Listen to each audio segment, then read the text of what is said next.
Hello. Now I can hear myself.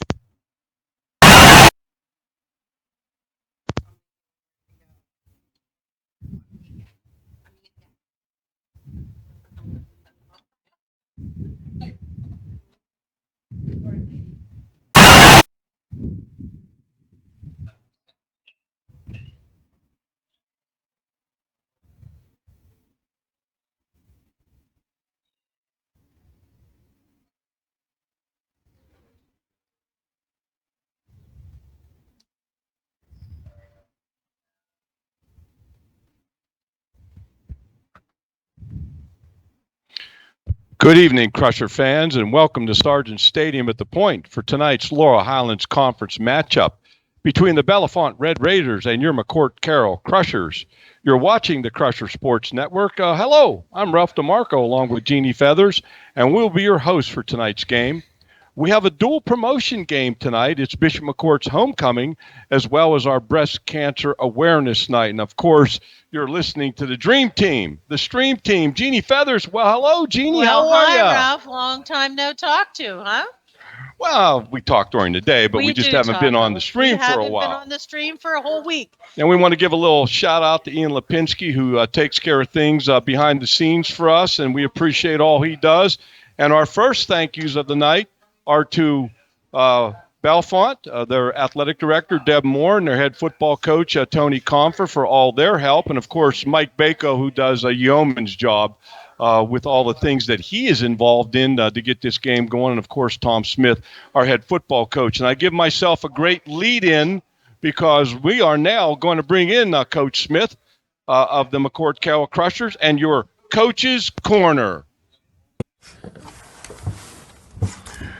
Well, fans, it's time for our Coach's Corner, and we welcome Coach Tom Smith, the head football coach for the Bishop McCort Carroll Crushers.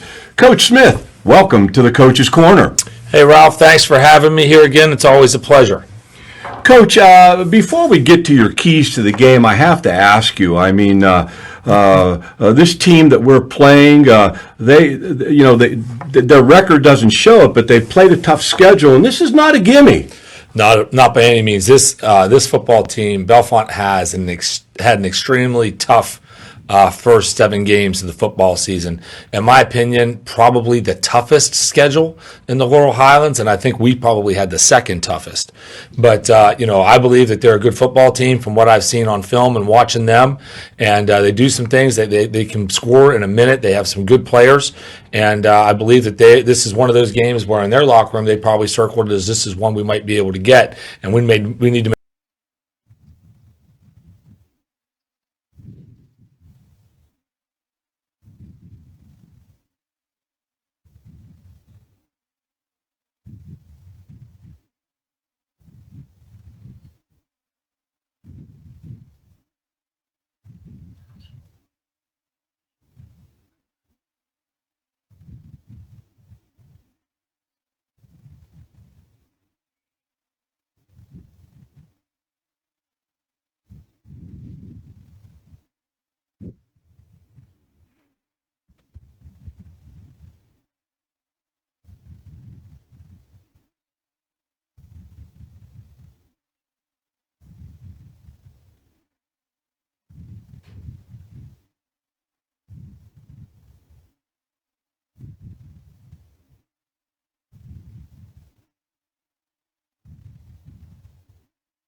And Jeannie, it's homecoming tonight, and I know that you have some special things you want to talk about as far as our pregame sponsor is concerned. I sure do.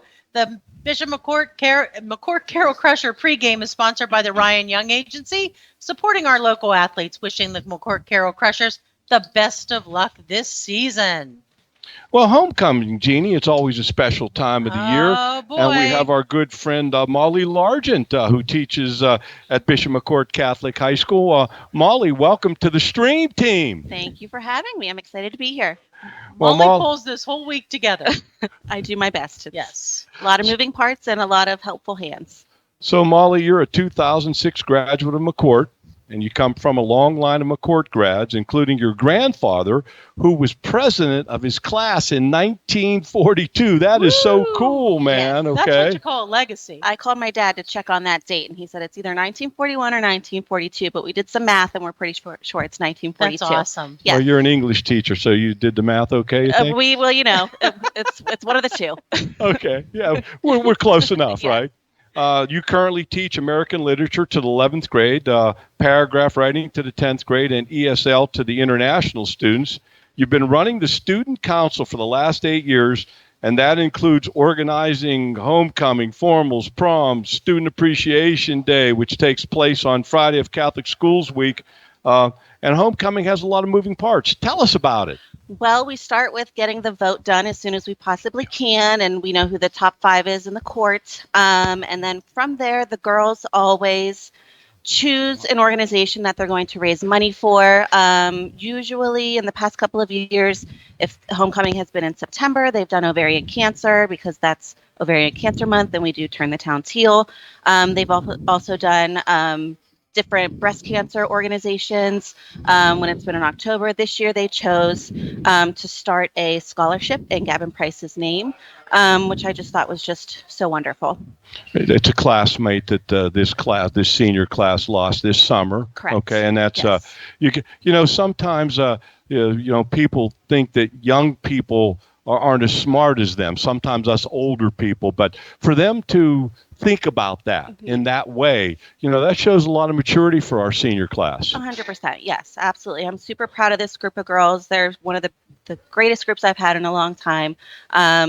And yeah, they just raised money. They sell different things during lunches during this week, like buffalo chicken dip, Shirley Temples. It was great. They do like a bake sale. Yeah, they do a really great And job. today was my favorite day during homecoming. The pep We rally. do the pep rally. They do games. And they do the senior superlatives, and it just is a really, really strong crusher day. It's awesome. Yes, awesome. it's a lot of fun planning that. They always, come in dressed as different famous couples, and then they compete in some friendly games like musical chairs, like a relay race, things like that, and they just have a really great time. Yeah, and it was interesting because not all of the couples that were there that were out there today were not like glamour couples. No, definitely not. Like- No, no, it's not like I all was Disney like, princesses. these are hilarious. We had Vector and Gru, I think might have been my favorite Yes, couple of the day. They were just dressed perfectly and so funny. And yeah, Woody? we just Woody and Jesse, and they did their little coming in. Someone yelled, "Andy's coming," and they flopped to the ground, and then the music started up, and they started again. They just It have a was lot of so fun with much it, fun. and So they do a much really fun. great job. So there'll be all of the homecoming activities will be at halftime today. Correct. Yes. And we'll announce the queen, and you're going to make sure she gets up here in the third quarter. We're going to chat with her a little bit. You But bet. I know who she is, but nobody else and does the yet. homecoming dance is tomorrow, right? Yep. Tell us a little bit about that. It's just pretty simple at school, and we've got like a little bit of food, and just from 6:30 to 9, the homecoming dance at school, and just gonna have a great time. The kids are looking forward to it. So do you get out on the dance floor at all, Mrs. I try not Largent? to. You try not I to? try not to. You don't want to show them what the moves really should Exactly, be yes, like, right? Exactly. Yes. I don't want to show them up. It's their night. We'll both be there chaperoning. Yes. Well, Molly, Thanks for joining us. Molly Largen, an English teacher at Bishop McCort Catholic High School, and organizes all this homecoming stuff that goes on. And sometimes people don't realize all the hard work behind scenes. But Molly, we appreciate everything you do, not only in the classroom, but for our students as far as homecoming is concerned. And thanks for joining us. We Molly, appreciate do you it. think you might be able to come back a little later in the program to Absolutely. tell us? Yes. Okay, We'll bring our you'll queen back. She's going to Yep. bring the queen queen. up in the I third love quarter. it. Okay. Yes. Thanks so much for having me. Thanks, Molly. Thank God you. bless you. Thanks for You too. taking the time to come up here. We appreciate that Anytime. very much. Well, Crusher fans, that takes us to the keys to the game for Bellefonte. I had a chance to talk to Tony Comfort this week, and I actually went down in the field and chatted with him a little bit. But his keys to the game against Bishop McCort: win the turnover game. We talk about that all the time, and we'll get to that in a bit. Have more explosive plays than Bishop McCort. Win the special teams game. Solid quarterback play and consistent play from their offensive line. Speaking of turnovers, Bishop McCort is at plus 11, which is pretty amazing. Bellefonte is at -3. And very simply put, Ralph's keys to the game for Bishop McCort, for the McCort Carroll Crushers, is real simple. Make big plays. We've been doing that the last 2 weeks. Continue to do it. And before we bring in our resident weather girl, Jeannie, anything you need to add to the process as we move along here? I do want to say that as we start the first quarter, kicking off the first quarter, sponsored by Slovenian Savings and Loan Company.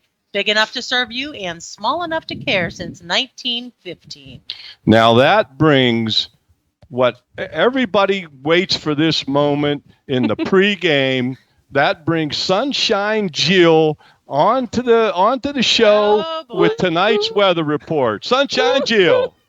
Well, hello, Ralph. Hello, Jeannie. How are you tonight?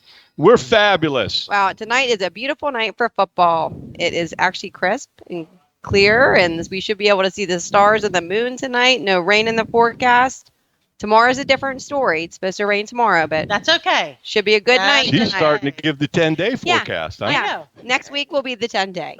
Listen, Tony Martin, we don't need the 10-day forecast. You know, it's funny, Jill, because last week you brought a rainbow to the whole show. I did. Not tonight. I don't have a rainbow, but we have a nice evening. Well, so we don't have a rainbow, but let's get a win. let's get a win. Let's go, Crushers. It's a Thanks, perfect- Sunshine Jill. You're God bless. welcome. We love you, girl. All right. Bye. Bye, Ralph. Well, not him. No, you're Not not. me. You're not I'm going still anywhere. here. I'm Good still here. Lord. Okay. Well, at this time, we do what we always do before any of the events we have at Bishop McCort, and that is to pray. So I'd like to do our sportsmanship prayer. Strong and faithful God, the giver of the fullness of life, as we come together for this contest, we ask that you bless these athletes, coaches, officials, and all gathered here. Keep these young people safe from injury and harm. Instill in them respect for each other and reward them for their perseverance. Lead us all to the rewards of your kingdom where you live and reign forever and ever. Amen. Amen. And we didn't get a chance to listen in this time, but a little shout out to Miss Y and our band, the McCort band, just having a great year. Numbers are up; they sound fabulous, and kudos to Miss Y and our band and her entire staff. So as we move forward, Jeannie, the Tribune Democrat. Oh boy, I looked at that today, right? They always pick, and tonight they picked the McCort Carroll Crushers. 6 of them picked us to win. Now there's a Twitter vote, I know. and the that. Twitter vote went against the Crushers. The Twitter fans voted for Bellefonte, and maybe they're not all McCort fans, those Twitter fans. No, huh? well, they're just tweeting what they want, right? And we thank the Tribune Democrat because we use their stats and to supplement our good buddy Sean Westner's stats. And Jeannie, I throw it to you, girl. All right, I do want to start recognizing some of our sponsors. It's in another exciting year of Crusher football, and the Laurel Auto Group is once again cheering from the sidelines.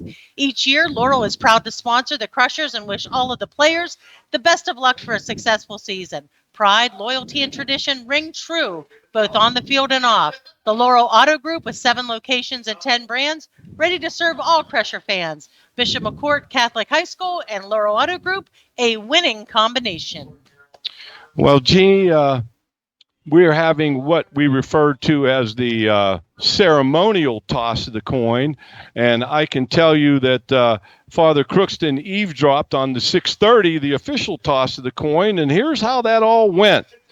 The McCort Carroll Crushers won the toss and deferred, which means we will get the kickoff to start the second half. We are kicking with the scoreboard our back, which goes back to that old adage about, you want your offense and you want your quarterback to be able to see the scoreboard in the second quarter. And, Jeannie, I did mention about the turnover situation, and we always say, I know what's most important. All you need to worry about in football is turnovers and the scoreboard. There That's you it. go. Thank you very Turnovers. much. And we've done extremely well on turnovers. We just need to do extremely well tonight and then actually make something out of each turnover. That's the key. Our defense is going to be coming on the field. Kicking off for the Crushers is Lucas Connor, number 26. When he does kick it deep, now he's kicking it from the right hash, and I know that y'all can see for everybody that's tuned in, but we're going to kick from the right hash. The Crushers wearing their gold helmets, blue jerseys, gold pants. The Red Raiders, red helmets, white jerseys, and red pants. And it's just not sure what which way Connor's going to kick it. If he kicks it away, it's usually at least down to the 10, but he's been kicking all kind of squib kicks and sidelines and things of that nature. Right-footed kicker, he kicks away, and it's fielded at the 15-yard line, to the 20, the 25, the 30. And out to about the 30-yard line, and the first player on that tackle for the Crushers was number 60, Brody Lansendorfer, a senior, 6'1", 171 pounds. And I am going to go through the Crusher defensive unit, the starting defense. In the secondary, Beppler, Ferguson, and Bainey. At the linebacker positions, Biquette, D'Elia, Stevens, Lansendorfer, Faribault. And at the defensive end, nose tackle, and defensive end positions, we have Zazadny, Rodriguez, and Fetzko in our traditional 3-3-5 look. Ball snapped. It's handed off. Wow, what a great play. Coming from his defensive line position, number 75, Eli Zazadny, a junior, 6'4", 211 pounds. And also number 1, Shaquille Ferguson, up out of the secondary. Now, as you watch it on your screen, it's a 3-3-5 defense, but you'll see safeties and corners walked up, trying to create different looks for that offensive line, so that they might confuse some of those blocking schemes. There's the snap, and there's a quick screen out to the left side of the Bellefonte formation, and the Crushers are having none of that. Once again, you got number 3, Beppler, Brock Beppler, a senior, 5'10", 171 pounds. And again, number 75, Eli Zazadny from his down defensive end position. And that brings up a 3rd and 14, the ball on the Red Raiders 25-yard line. And this is big. To get them off the field on the first possession would be huge, Jeannie. Fingers crossed. Here we go. Oh, it's complete. Oh, goodness gracious. They're able to complete a quick slant, the skinny post in some worlds. On the reception is number 5, Jaden. We're going to work on that one. It's Gabrovsik. Gabrovsik. Thanks, Jeannie. I appreciate that very much. And the Red Raiders make a big play on 3rd down, and now you've got a 1st and 10 on their own 46-yard line. There's the snap, and there's a missed handoff. Yep. And the quarterback for Bellefonte, that's number 15, Halterman, who missed the handoff, and they're lucky to get back to the line of scrimmage. Rodriguez was in the middle of all that, and now it's a 2nd again and 12, the ball on the Red Raiders' 44-yard line. They snap. Now they're huddling up. And, when teams huddle up, that takes time off the clock, and that sort of keeps everybody in the game at the end. And now we've got a whistle from the side judge on the McCort sidelines, and I don't see a flag, Jeannie. I don't see a flag. I don't know what the whistle is for. I'm not sure why he blew the whistle. I think Sean had said it was something, but mouth guard. Somebody must not have had a mouth guard. You got to wear a mouth guard. That's the rules. But, I mean, if you don't have it in, you're supposed to get flagged. Well, there was no flag, but there was a whistle. All right, 2nd and 12. The ball on the 44-yard line, resting on the left hash. That hash is closest to the McCort sidelines. And there's the snap, and there's the handoff. Not much. Maybe a yard or two. Again, I think you've got Luke Stevens, number 34, and number 75 for the Crushers, Zadney. I'm trying to get that running back's number for Bellefonte, and I want to believe that that's number. Ralph, I was watching warm-ups, and I think that was Fraley on the carry for. I was watching warm-ups, and I couldn't tell who they were. Ooh, wow, they're bringing the blitzes from the corner and the outside linebacker position. Number 4, Jonathan D'Elia, sophomore, 6'2", 167 pounds, and oh boy, he came from nowhere. And he just made a gigantic play. They didn't pick him up. They didn't see him. And right now, that scheme of mixing up safeties on the line of scrimmage, linebackers on the line of scrimmage, is showing big for the Crushers. Deep for the Crushers in punt return. You have number 1. That is Shaquille Ferguson, and number 8.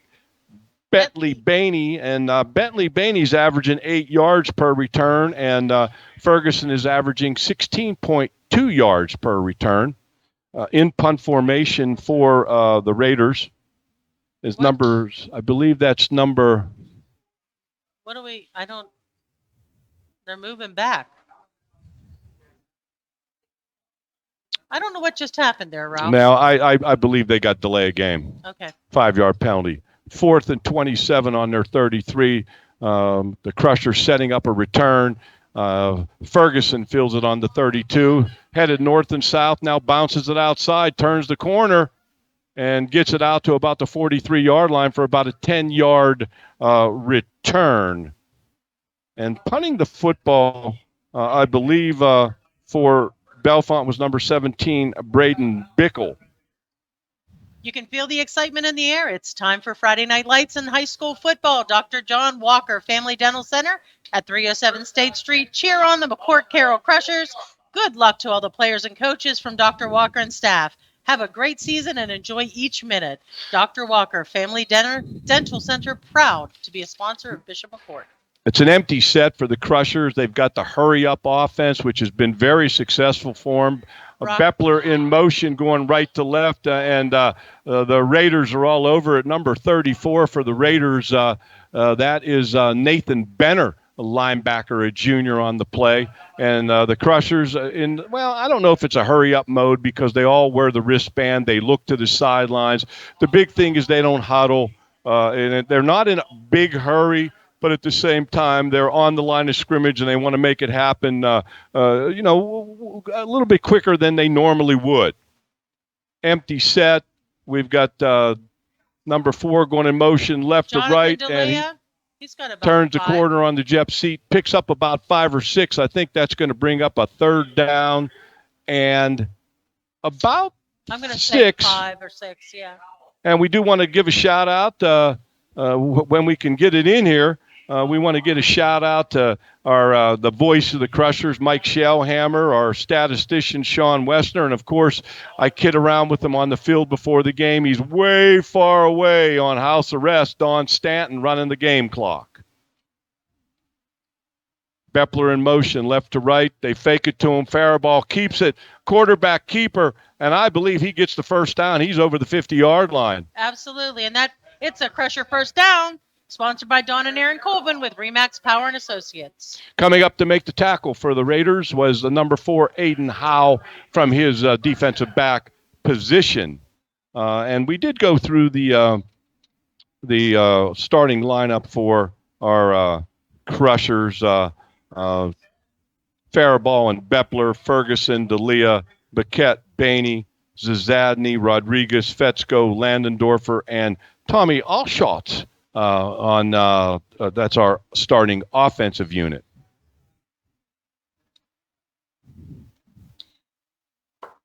All set. Ready for the next play. 1st and 10. Crushers on the Red Raiders 48-yard line in the middle of the field. Ferguson goes in motion, long motion, right to left, and he settles in at a flanker position. And Faraball throws it back to the right, a little bit high. The intended receiver for the Crushers was Toby Paquette, a senior, 6'1", 143 pounds, and just a little bit high. Those are catchable. As an old wide receivers coach, if you can touch it, you can catch it, but it's not always as simple as that or as easy as that. So that now brings us 2nd and 10 on the Raiders' 48-yard line in the middle of the field.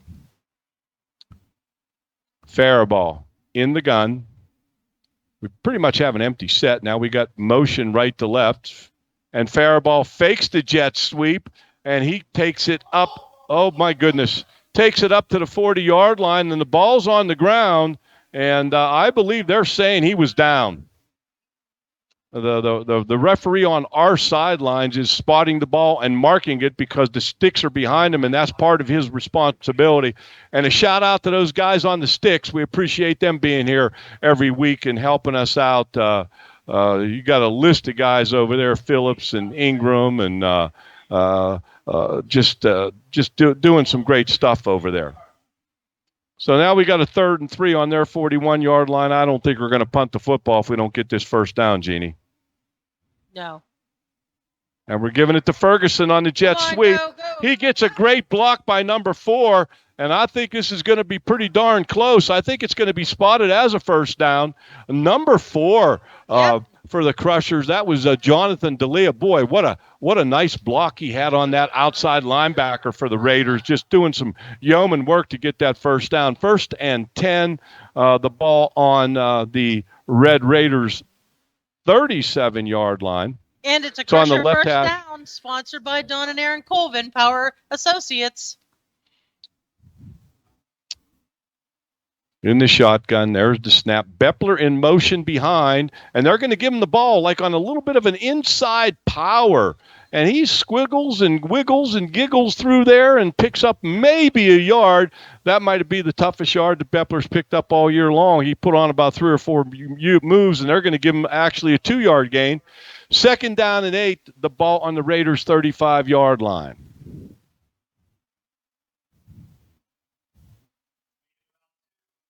We do want to remind you as the Crushers line up at the end of the game, we'll have the Harris Funeral Home players of the game, and we put players of the game for both teams. It's only fair. They're here playing as well. So now it is 2nd down and 8. There's the snap. Faraball back to pass. He missed the window. Yeah. Got it in behind the receiver. I think running the slant there, I believe that was Ferguson running that slant in there, and he just kind of threw it in behind him, Jeannie. Just a little bit. Best wishes to the McCort Carroll Crushers for a successful football season from HF Lens Company. From kickoff to the end, representing the pride, loyalty, and tradition of past Crusher teams. HF Lens Company providing a full range of engineering services to the Johnstown region and beyond for over 76 years. Proud to be a sponsor of Bishop McCort. 3rd and 8, Crushers on the Raiders' 35-yard line. Faraball in the gun. Motion going left to right. Bepler gets it on the jet sweep. He makes a great cut. He makes a great move. He's working his way. Bepler's going to take it to the house. Touchdown, Crushers. 6-0 with 3 minutes and 45 seconds left in the first quarter. The Crushers are on the board. That's what we want to see, Ralph. Great blocking on the perimeter. Bepler gave it a little kick inside, went outside, and then turned on the Jets, and nobody could catch him. He may be the fastest guy on the field tonight. And he played that smart. Right up the side, looked for openings, and took everyone he had. Patience is a virtue. Took his time, found his way. Now, Lucas Connor is going for the extra point, attending. we got Connor, number 26, the kicker. The snapper is Hildebrand. The holder is Brock Kutzkel. It's all about snap, hold, and kick. And it's down, and it's through. Good. And Lucas is now 11 for 11 on the season in extra points. Great job by that extra point team. I want to go back to offense. I didn't get a chance to throw it in, but I did have a chance to talk to Tim Hornick. And from an offensive perspective, the playoffs are on the line. We left too many points on the field and off the board last week, so today we need to come out quick against what is a good football team despite their record and finish drives. It's time for us as an offense to put the team on our back for once and get us one step closer to the playoffs. And I'll tell you what, Coach Hornick, your words are prophetic. Fast start for the offense tonight, and a great job with play selection, a great job by the McCort Carroll Crushers on the field doing some yeoman's work. And I've said every week, Ralph, that's the key to what we do. Come out strong and then stay consistent. And this was a good start. Good start. I told you, Jeannie, if any jobs come open at the end of the season, football, you and I are going to apply for them because you got it down, girl. You know what's happening. Well, I watch a lot of football. Nico's Restaurant on Scalp Avenue in Richland would like to wish the best of luck to the McCort Carroll Crushers. From sushi to Italian to homestyle American, Nico's has a menu that is sure to satisfy any appetite. Looking for something quick to take home? Check out the new takeout window. You'll never be disappointed at Nico's. Connor kicking off from the right hash. He kicks a line drive going left to right, and I believe it was number 28 for the Raiders, Jackson Long, a sophomore, on the second line, and he did a great job of fielding that, not letting it get through and roll on the ground, which is what Coach Santoro would like to see.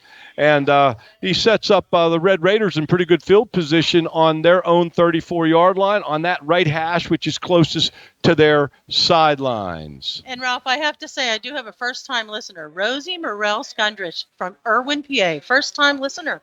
Well, thank you for listening. We appreciate it very right? much. And, Jeannie, I know that we got some information about some technical difficulty. Do you know if that's been cleared up? I think it was. I think it was with the beginning, the pregame Yeah. show. Ralph, you and I are clear as crystal. Well, back to pass is the quarterback for nothing happening. There's a host of crushers there. You see number 74, Fetzko, first man in. Number 7, Faribault was there. Great stuff. So now we got a second down and about 15. And the ball is going to be spotted on the 31-yard line for the Raiders. They come out in the gun. He's got his tailback directly behind him. They got a little bunch over here. I'm not sure. There's a flag right here by the back judge that's closest to the Raiders sidelines, and I believe the Raiders are going to get a warning. I don't believe it's a penalty the first time. It's a sideline warning. That means they're in the box.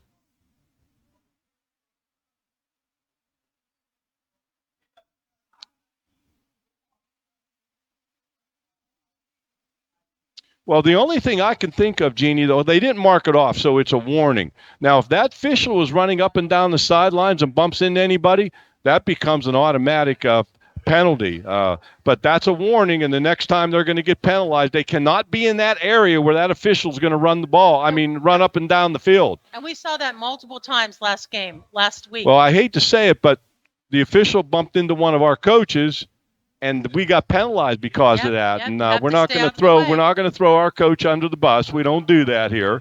Okay. So now it's going to be 3rd and 13. The ball on the 31-yard line.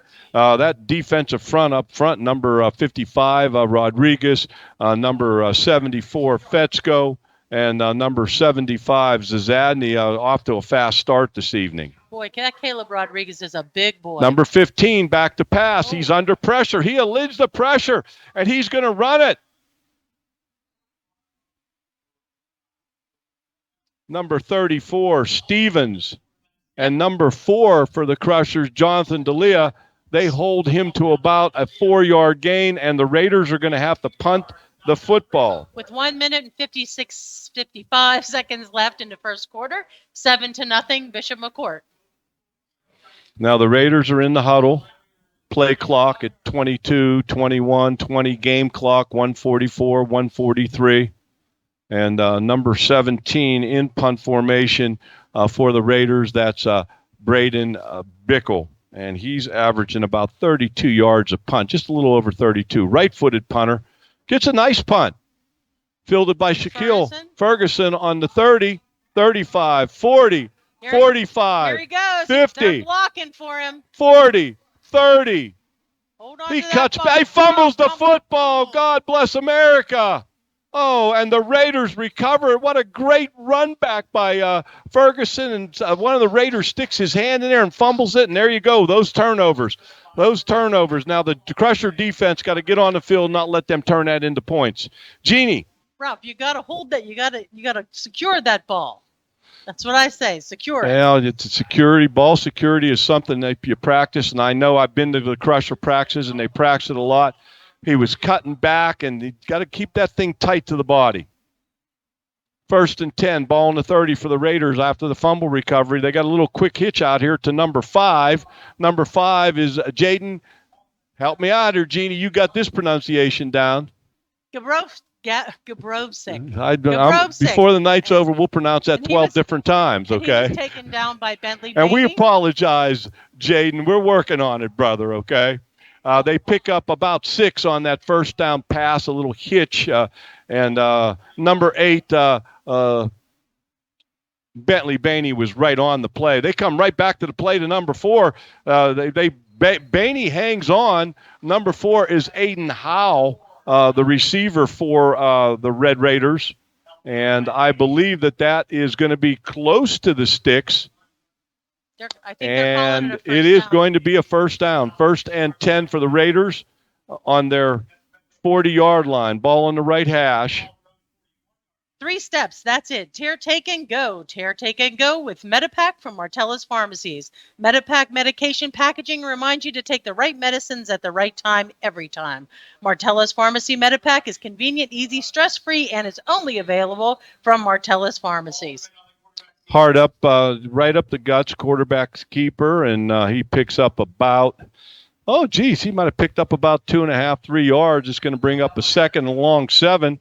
The ball on the Raiders' 44-yard line, and that's the end of the first quarter, Jeannie. There we go. Score, Crushers 7, Bellefonte 0.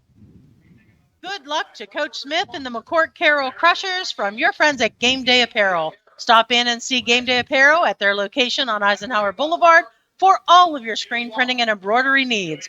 Dress your team for success with the latest styles of sportswear. For the best quality with the lowest prices in the area, contact Game Day Apparel. Well, Jeannie, while we got this time out, I want to give a little shout out to our athletic director, Mike Bako, okay? I mean, I get all these emails from him, and, he does a great job getting this all organized, making it all happen. He actually sent a picture to Bellefonte so that they knew exactly where the stadium was, where to park buses. I'm looking at that picture right now. That's a great thing, especially if you've never been here and you've never played here. That's kind of important. And then he puts out a 2-page, like from 4 o'clock until halftime. He has it all organized, has it all together. And so we give a little shout out to Mike Bako. And of course, our good friend John DeFazio just walks in here. Mr. D. And Mr. Files here. They're all checking on us, Jeannie. They're seeing if we're doing a good job or not. 2nd down and 7. We're starting the second quarter. The Raiders now going right to left.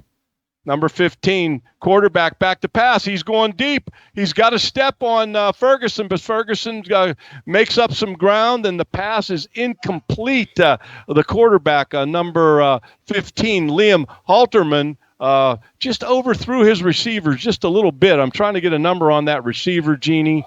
That looks like number 5 is Jaden. Gabrovsik. You're going to pronounce that name the rest of the way. Yeah.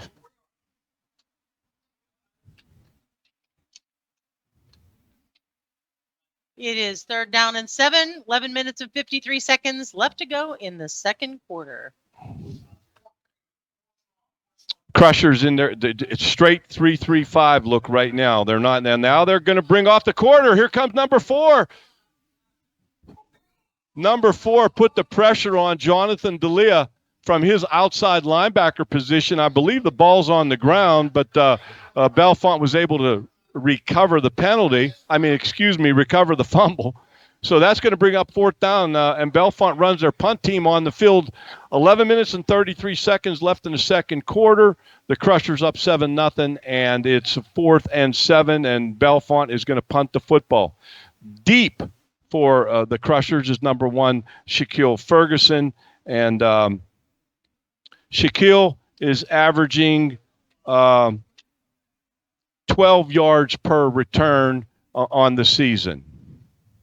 Along with him is number 8 for the Crushers is Bentley Bainey. He's averaging 8 yards per return on the season. Punting for Bellefonte, number 17. And their snapper is number 4, Aiden Howell. Not a bad punt. Not a bad punt. Nope. Ferguson fields it on his 20. He's at the 30, and he's run out of bounds over there somewhere. 35. About the 35-yard line. Dr. Matthew Redkowski and the team at Allegheny Orthodontic Associates wish the McCort Carroll Crushers the best of luck this season. At AOA, the goal is to provide the best possible orthodontic experience. Using the newest proven technology, patients enjoy beautiful smiles in a most efficient manner. With 3 convenient locations, Allegheny Orthodontic Associates strives to create a fun, friendly atmosphere with a team that is committed to serving your needs. First and Allegheny 10. Orthodontic Associates, a proud sponsor of Bishop McCort. 1st and 10, Crushers on their own 35-yard line, going left to right. They've got the scoreboard in their vision. That's good for the coaches and especially the quarterback. Faribault in the shotgun. We got motion left to right. He fakes it. Faribault, I'll tell you what, they're making a living off the jet sweep, then the fake on the jet sweep, okay? They're doing some great stuff there, and Faribault picks up 8 yards on 1st down. It's going to bring that 1st down was sponsored by Jeff Niter and Remax Power Associates. Yeah, it's going to be 2nd and a long 1. The ball on the Crushers' 43-yard line. And Ralph, I need to tell you, the second quarter is sponsored by Pizza Man's Pizza on Lighter Drive in Westmont. Dine in, carry out, and delivery. New York style pizza, salads, hoagies, wings, and more. Find their menu on Facebook.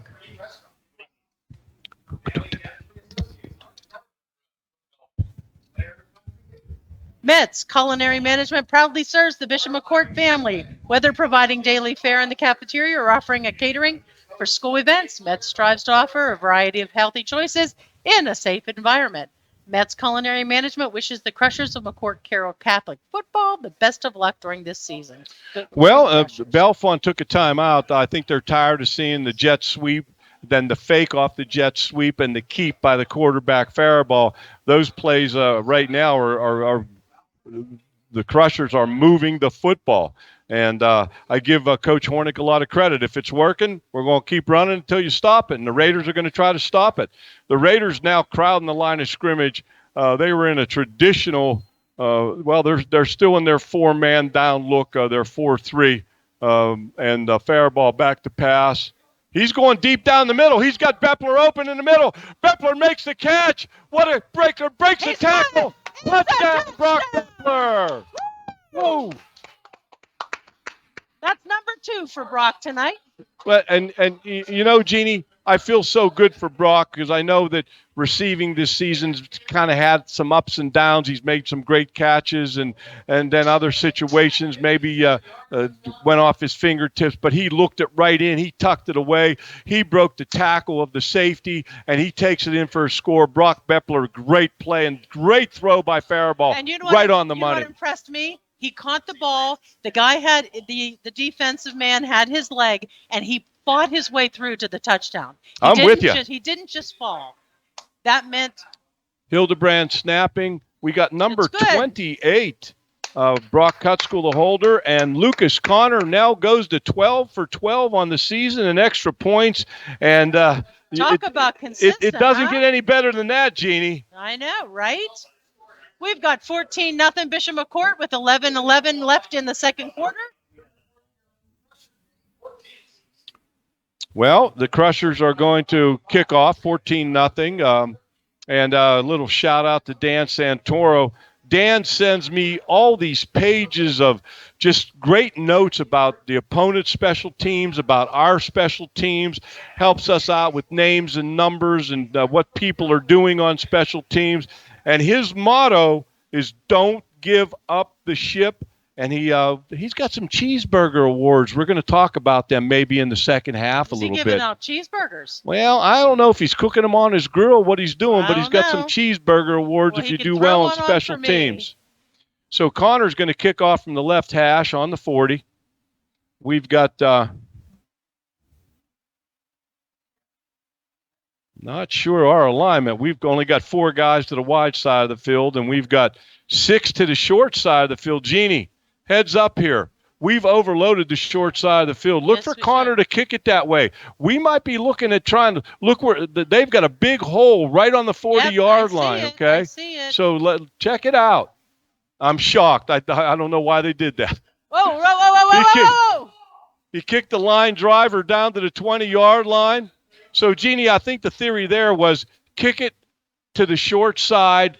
That's where we're going to put most of our cover guys, and they did a great job covering it. And I believe that number 4, D'Elia's been all over the field here this evening. He's been pretty consistently a good player all season long. Brett Insurance takes this moment to salute a winning team on and off the field. The McCort Carroll Crushers, from the opening kickoff to the final call, Brett Insurance knows they will give it all. Remember, for personal, commercial, life, and motorcycle insurance, trust Brett Insurance. Brett Insurance, proud to be a sponsor of McCort Carroll Catholic Football and Bishop McCort. Direct snap to number 26 for Bellwood, Sherman Lowry, and he just running left on a power sweep. They had 3-4 bodies out there, and the Crushers were having none of it. You had number 60 for the Crushers, Brody Lansendorfer. You had Beppler, number 3 in there. You had number 34, our middle linebacker, Luke Stevens, running to the football. 75, Zazadny. Just the Crushers are playing good football right now to this moment, Jeannie. I hope we can put it all together for 4 quarters. Number 15, back to pass for boy. And he finds number 8 wide open down the sidelines over the 50-yard line. We got a flag. That's probably holding. Yeah, I believe it's okay. Holding. The flag came out pretty quickly, Gene. Yeah. So, yeah. I don't think the officials pretty much saw what he needed to see. But we can't let guys run around open in our secondary and let the quarterback for Bellefonte, Liam Halterman, run around and find people. And Halterman having himself a pretty solid season, Jeannie. Did you notice the scoreboard keeps going? It's sort of like on a disco mode. It's going on and on. I don't know. Donnie Stanton down there. Maybe he's doing the disco down there. I don't know that.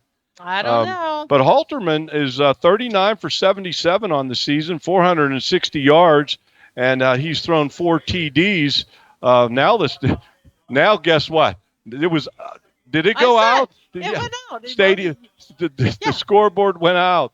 It's back. After this play, Jeannie, I got to tell you a story about the scoreboard. They're in a double wide slot. They got a wing to their right. Their quarterback, number 15, Halterman, is in the shotgun. And just for all our fans, the officials keep the 40-second clock and the scoreboard clock on the field as well. They're official. Little quarterback draw across the 20 out to the 22-yard line. And number 60 again, Brody Lansendorfer, and number 4, Jonathan D'Elia on the play. So it's 3rd down and 9. And now Bellefonte's in a little bit of a hurry up here. The scoreboard's going in and out. We're going to do the best we can with that. And it's 3rd and 9, Bellefonte on their 23-yard line. There's the snap. Halterman back to pass. He's in trouble now. He finds a safety valve. Number 88, he'd be able to toss it off to Mason Edders. And the Crushers, they're no doing. It's going to be a 4th and 9. They lost a yard on that play. And Bellefonte's going to have to punt the football. He could have lost a lot more than a yard. Jeannie, the very first game I was athletic director at McCort, we played Richland and the clock didn't work. My first day on the job, okay? I was there, Ralph. And the officials, Rick Martin's crew was on the game, and they did a great job of taking care of everything on the field. Number 17, right-footed punter in punt formation. He punts it to number 8, Bentley Bainey. And Bentley, north and south, and picks up, oh, boy. I think number 4, Oh, whoa, we got a lot of stuff going on here. I think we got offsetting penalties here. I think we're going to have a block in the back on Bellefonte, and I hope it's not a personal foul on us. Those things have a tendency to haunt us. And I got to give number 34, again, kudos. Luke Stevens has been doing a great job the last couple of weeks trying to keep guys from getting themselves in hot water with the officials.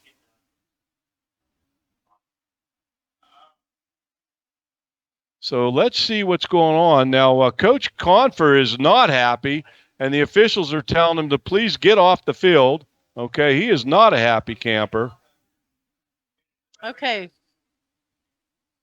Is that 2 penalties against Bellefonte? Oh, boy. I believe we had a block in the back against Bellefonte, and we had a personal foul. Well, nobody's telling me anything, Ralph.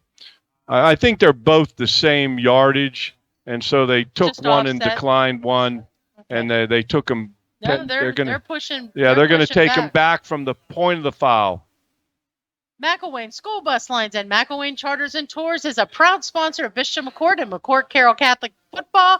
McElwain has been providing the region with safe and reliable transportation for over 75 years. The McElwain family wishes the McCort Carroll football team all the best for a successful season. Let's go, Crushers. So after all that, Bellefonte's going to take over on their 24-yard line, and I don't know. We're actually McCort's going to take over on their 24-yard on Bellefonte's 24-yard line. So the 2 fouls were against Bellefonte, and they were not against us. And we took the personal foul, which was 15 yards from this point of the foul, and now we had an offsides. We're offside, so now that gets us into 1st and 15. And we got a little tight bunch to the short side, 3 receivers bunched together, and we've got a split end at the top in man-to-man coverage. Don't be shocked if they go to the top. But you know what? They're just going to let Faribault run the ball. They've got one-on-one coverage out of that formation. Bellefonte has to defend the short side of the field because that's where our strength is at, Jeannie. Yep. And we're getting one-on-one coverage at the top. And at the top, we've got number 12, Angelo Gallucci, who has shown that he's a pretty decent receiver, made a couple great catches, one for a touchdown a few weeks back. So let's see if we take advantage of that one-on-one matchup. It's on our sidelines. In motion, we're going to run the jet sweep to number 4. Jonathan DeLeo, and he's taking it to the house. And I'll tell you what, Gallucci, number 12, had a great block. He just blocked that corner, and suddenly the Crushers have 20 and Bellefonte has nothing. And now our extra point team's going to come on the field. And our extra point team, we got Connor, the kicker, the snapper's Hildebrand, the holder is Brock Kutskill, and 12 for 12 is Lucas Connor on the season.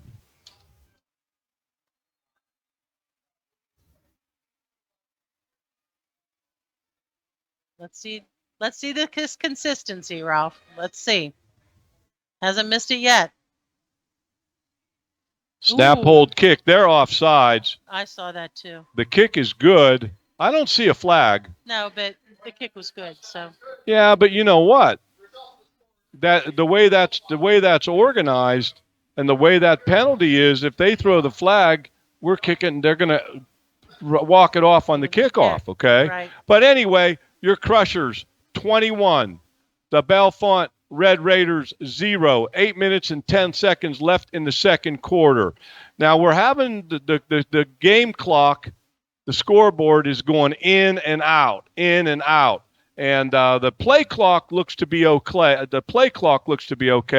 But just so you know, some of these things we may have to guess at just a little bit because that clock is going in and out. Hey, Ralph, I'm going to give a couple scores from around the area. Central Martinsburg 7, Bedford 0 in the second quarter.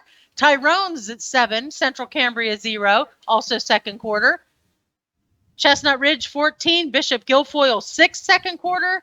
Penn Cambria 20, Velwood Annis 0, second quarter. And Clearfield 7, Richland 7 in the second quarter. Well, you know that Richland Clearfield game, Jeannie, that's a big game for Richland because right now they look like they could be the number one team coming out of the West in that Week 10 matchup for the league championship. And they've never played Clearfield before, and they're deadlocked 7-7. And the coach at Clearfield, he's just a great guy, and he runs a great program. There's the kickoff down the middle. Number 17 returning it, running to his left, and Ferguson and number 24. Luke Repko is Luke on that. Repko and number 24, Josh Spontak. The Crushers are on special teams are running to the football. On defense are getting to the football. On offense are moving the football. Everything they want to do tonight is happening in a positive way, and just got to keep it rolling, man. Got to stay hungry and just stay after it. Bellefonte has the ball 1st and 10 on their 22-yard line. They've got a receiver to the wide side. That's number 5. That's Jaden Gaboskic. And we got one-on-one coverage with him out there. I believe that out there at the corner, that's number 4. And now that's where they were going to look like they were going to go that way. But I don't know what happened, if there was an issue with the snap or just the running the ball right up the guts. But the receiver, number 5, he was definitely he was running a route, and he does have a one-on-one coverage out there with number 8, Bentley Bainey, and I'll take Bainey now. They're double covering him. They bring their outside linebacker out to double cover that receiver, so it's not so inviting to see that single coverage. There's the snap, looking to number 18 to the left. He gets it. He's knocked out of bounds. Jeannie, if we can, if they get in that same formation, I want to see the number of who we ran out there to double cover their wide receiver at the top of the screen. If we see that again, great adjustment by Coach Smith and his defensive staff to take away that one-on-one coverage and tell them, hey, you're not going to throw it out here. Number 6 is out there. That's Brady Page on the field for the Crushers. He's a freshman. And Brady has worked himself into a position on the field because he's been playing some great special teams the last 3 weeks. And, Jeannie, go for it. Okay, Ralph. You're okay? Yep, I was just running over the coaches. I saw papers flying all over the place, Jeannie. Hey, parents, is your student ready for their own checking account? Ameriserve offers the perfect solution. Student life checking at Ameriserve is custom made for first-time account holders. Teach your kids financial responsibility with Ameriserve's easy-to-use checking account. There's the snap. Number 17, the punter, does a great job, Braden Bickle, of getting the snap. It bounced on the ground. He was able to get it like a shortstop in baseball. Got his hands down on the turf, fielded it, got it away. And the Crushers do not field it. It bounces around. It takes a Crusher bounce, and it is now going to be 1st and 10 for the Crushers, right inside their own 45-yard line, like the 44 3/4 line, if there is such a thing. Sorry, Ralph, I had to step away. You know, when 6 minutes and 30 seconds left in the second quarter. The McCort Carroll Crushers up 21-0 over Bellefonte. Play clock 13, 12, 11. We've got 2 receivers to the short side. We got that little trips bunch to the wide side, Faribault and shotgun. We got Ferguson in motion. They faked a jet sweep. Oh boy, they had Bepler. He was the inside receiver on that tight bunch, and he was running a little drag across the field, and he was wide open, and Faribault threw it behind him. Faribault just a little bit off target on some of those short throws tonight. He's getting it behind guys, but the deep throws like the Beppler, that was right on the money. So now it's going to be 2nd and 10, the ball on the 45-yard line on that right hash, closest to the Bellefonte sidelines. And the Bellefonte coaches are in the officials' ears, man. They're not happy campers over there. Sometimes Ferguson that in can get you motion. in trouble, Ralph. Faribault keeps it. Faribault just does a great job. Like he faked it to Ferguson and just put the ball on his left hip, and it kind of disappeared. And then he runs it right up in there, and he picks up a couple of yards, and it's going to be 3rd down and a long 9. The ball on our 45-yard line. 6:01, 5:59 left in the second quarter. The officials are working on some equipment down there, making sure chin straps and mouthpieces are where they need to be. Crushers are looking to the sideline. Coach Hornick making the calls, and it looks like they might want to talk about this one. I don't know. They're going to take a timeout. Yeah, they let the play clock run down and took the timeout. They want to talk about this a little bit. And while that happens, I'm going to tell you about a couple of other sponsors we have. Beauty Lawn, Joey Dell's 2001 Catering, Merho Federal Credit Union, Modern Art and Plate Glass, Westwood Floral and Gifts, Footsteps Psychological Services, David J. Weaver, Esquire, Capri Restaurant in Westmont, Family Dentistry Associates, Dr. Garver, Flair of Country Catering, Laurel Asphalt, Memorial Highway Chevrolet, Mishler Auction Services Pro Disposal, Riemann Auto Sales and Service, Slovenian Savings and Loan Association, Stadium Pub and Grill, the Boulevard Grill, the Cadney's Group, Westmont Rexall Drugstore, and Ziggy Sports. Well, Jeannie, we're going to talk this over, and I'm hoping that Coach Hornick comes up with some magical play here to pick up this first down, or maybe even a touchdown. Who knows? 3rd and 10 on our 45-yard line. Well, Ralph, I think that the players know the importance of this game, and they came out here. I mean, this game is really gonna pave the way whether or not we go to playoffs. As far as statistically, we'll talk a little bit about the playoff scenario in the second half, Jeannie. I also have all the standings for volleyball and girls and boys soccer as well as football, so we have a little bit to talk about there as far as teams that our kids are in, our students are involved in, as far as how the playoffs could possibly shake out. But we don't want to count the chickens before they hatch. Right. Faribault, he's got Beppler out of the backfield at the 50. Beppler's going to get the first down. Great second effort by Brock Beppler. Ran him out of the backfield off the wing, and nobody picked him up. And Faribault, they put the formation to the short side. Bellefonte has to defend the formation, and they found a wide-open Beppler. And Beppler, he finishes off the run strong. And they're going to say he didn't pick up the first down, Jeannie, but I don't know. I guess the officials are closer to the action than we are. So it's going to be 4th and short, and Crushers are going to go for it. Throw the caution to the wind a little bit. Faribault hands it off to Beppler. Beppler right up the guts, and Beppler picks up the first down. And it's a Crusher first down, sponsored by Jeff Nider with Remax Power Associates. Now, the Crushers have 2 timeouts left, 5 minutes and 22 seconds left in the second quarter. A lot of time, and with those timeouts, they can make that time last a lot longer than 5:15, which the clock is now running 5:12, 5:11, 5:10. Trips to the wide side, 2 to the short side. Faribault back to pass. Oh, and the Red Raiders, they come full force. Number 34 for the Red Raiders, Nathan Benner. He just blasts in there and sacks Faribault for about, that looks like about a 10 or 11-yard loss there, Jeannie. That's not good at all. That's not good. Not good at all. Number 34 coming from his outside linebacker position, Bellefonte playing a traditional 4-3 look, and Faribault now at its second, and it's a lot longer than 14. It's 2nd and 24. He's back to pass. Oh, a little too high for Beppler, and I believe we're going to get a hold. I think I saw a flag fly. There's a flag to come flying in, and I think they're going to get a hold on number 55, Rodriguez.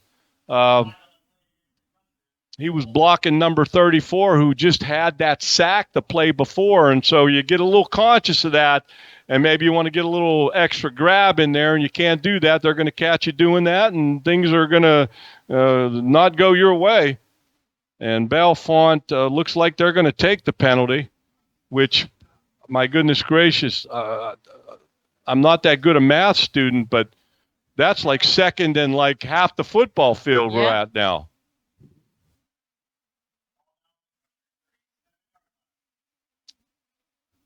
Second down, ball on the 37-yard line. It looks like second and 28 to me. And I cleaned my glasses before the game, Jeannie, so I'm seeing pretty good for the most part. For the most part. Beppler on a jet sweep going right to left, and he picks up a decent gain. I think he's going to cut into that. They're going to take us to third down. This is a nice Third down and about. I'm going to say what? Third down and about 21. The ball on the Crushers' 47-yard line. 3 minutes and 48 seconds. Clock is running. Game clock is at 15 and running. Crushers looking to the sideline, looking to the wristbands. Trips to the short side. Empty set in the backfield. 2 receivers left. Faribault back to pass. He finds, he puts it right on the money. Got to catch a football. We dropped that one. So that's going to be fourth down, and I believe this is going to be the first time that the Crushers punt this evening. And punting for the Crushers will be number 17, Luke Repko. He's averaging 34.2 yards. The snapper is number 34, Luke Stevens. And, that snap is just critical to the whole mechanics of punting the football. Absolutely. We got gunners each way, wideouts, gunners, whatever you want to call them. Repko, nice snap by Stevens, right-footed punter. He kicks it. He takes his leg right to left, but he gets the roll, very low rolling, but the Crushers down it on the 12-yard line. Down it for the Crushers is number 24, Josh Spondak, Johnny on the spot, hustling down there. And 3 minutes and 15 seconds left in the second quarter. The McCort Carroll Crushers 21, the Bellefonte Raiders 0, and it's 1st and 20 for Bellefonte on their own 12-yard line.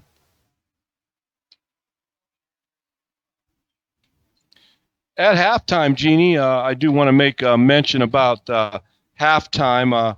It's Breast Cancer Awareness here this evening, and our guest will be from the Breast Cancer Center in Wimber, and that would be Kimberly Knapp will be joining us at halftime.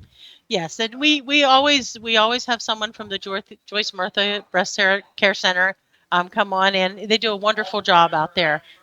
We do a number of fundraising events for breast cancer awareness, and we're proud of the commitment that our students have made to causes like this. For the fans that are tuned in, halftime is 20 minutes. The entire LHAC has gone to that rule. We'll get to that after this play. Bellefonte's in 2nd and 6, ball on their 16-yard line. I'm wondering if we can hold them down, or we're going to take a timeout after this play, force them to punt the football. It's going to be now, they pick up about 3 yards, so it's going to be 3rd and 3. Yep. And I don't think we're going to take that timeout. We have 2 on the clock. The scoreboard says we have 2 timeouts. I believe that is accurate. 3rd and 3, the ball on the Bellefonte 19-yard line. If you can hold them here, can you take the timeout and force them to punt it? Well, and it looks like they're going to get the first down. So now I believe that the Crushers are going to hope that they can hold them and go in at the half up 21-0. I believe that's the thought process right now. They're moving the sticks. Bellefonte doesn't seem to have a whole lot of urgency. It's 1st and 10 for the Raiders on their 22-yard line. They're on the right hash, closest to the Crusher bench. 2 receivers to the wide side, 1 to the short side. Got man-to-man on that short side. He was looking deep, but he stumbled and fell. Number 15, the quarterback, Liam Halterman, he was looking deep to his left, but he stumbled on the turf, and he loses probably about 3 yards, so it's going to maybe 4 yards. 2nd down and 14, the ball resting on the 18-yard line. Bellefonte still has 2 timeouts, but I don't see them using it. Not sure why the clock is stopped. Yeah, I was shocked that the clock should not have stopped. 147, 146, 28 in motion going left to right. Oh, Number 75, Eli Zadney busts up that quarterback rush. He was trying to get outside to his left, and Zadney was having none of that. He makes a big play. And I'll tell you what, Zadney, the last couple of weeks, has been playing some great football. I do believe that the Crushers now take a timeout. Just kind of curious what the theory was not taking it in the last series. But anyway, 3rd down and 19 for Bellefonte on their 19-yard line. 1 minute and 29 seconds Excuse left to me, go it's in the half. 3rd and 19, the ball on their own 13-yard line. Go ahead, Jeannie, I'm sorry. No, I just wanted to. Oh, there goes the scoreboard again. Boop, boop. But anyway, the Crushers trying to force a punt and get the ball back here. And Mr. Bako just gives us all kind of great information at halftime. The first 10 minutes will be the Bellefonte band on the field performing. The next 10 minutes, our band will not perform at halftime. And I got to give Miss Y and our administration a lot of credit because it's homecoming, and those 10 minutes are for our homecoming court and to announce the Queen. And great sportsmanship by Miss Y by saying, you know what, let Bellefonte's band play, and we understand that it's homecoming, and we appreciate that sportsmanship shown to Bellefonte by our band and Miss Y and our administrative team. 3rd and 19, the ball on the 13-yard line. The clock is stopped. It will not run until this ball is snapped. Little bunch look to the right. Going to be a halfback pass. Number 3 going to throw it deep. Bainey, number 8, Bainey picks it up. Bentley Bainey. He's at the 20, the 15, the 10. He's out of bounds on the 11-yard line. Wonderful. Wow. Number 3 took the toss. That was Isaac Gall, and he was trying to throw the ball deep, and where he threw it, there were no Red Raider receivers, and Bainey goes up. And I want to check this, Jeannie, because I believe Bainey, that is now his 5th interception on the season. 4 or 5, I knew. Yeah, he's having himself a banner year back there. That's his 5th interception on the season.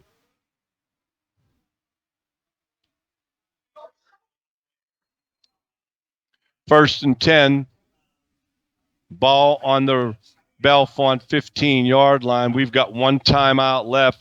Faribault is going to hand it to Beppler. He's zipping and zinging and picks up about 2 or 3 yards. 1:10, 9, 8 on the clock.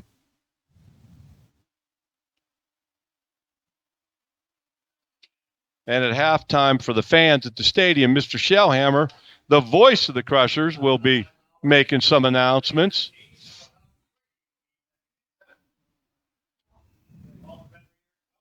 You know, Ralph, I watched this score stream, and we're not updated. Somebody needs to update us. 1st down and 7, ball on the 12. Faribault tosses it to Beppler, and Beppler looks like he's going to throw it. He throws it into the end zone. It's incomplete. That one was kind of doomed from the beginning. It didn't look clean at all. No. So now that's going to bring down 2nd down and 7, the ball on the Red Raider 12-yard line. The Crushers can get a 1st down on the 5. The Crushers do have 1 timeout left. There are 30 seconds on the clock, and if they can't punch it in here, we do have a pretty good kicker Well, I'm thinking about this. I believe Connor is two for 5 on field goals this season, and a couple of them he tried them from pretty far out. You got to give Coach Smith a lot of credit for giving him that opportunity. Faraball on the gun, there it is. He hands off to Beppler going left to right. Beppler's going to get it down to about the 4-yard line. It's going to be 4th down. Do you take the time? Do you run the clock down, take the time out, and No. let Connor try a field goal? Yep. That would be It's my 4th pick. down. You can't. No, it's 4th down. It's 4th down. You can't do that. So a little bit of confusion on the Crusher sidelines, okay? We could have run it down even a little bit further, but now it's 4th and 6. The ball is on the Red Raider 11-yard line. We took our last time out, and I'm not sure what the discussion is here. You're going to let Connor take a shot at this field goal, or are you going to try to pick up the first down and get out of bounds? I mean, I don't know. I don't know what the plan is here. Great heads-up work by the Bishop McCort coaches in the press box, because the coaches on the sideline were telling them to spike the football. Well, if you spike it on 4th down, you're going to turn it over on downs. You got to get the first down.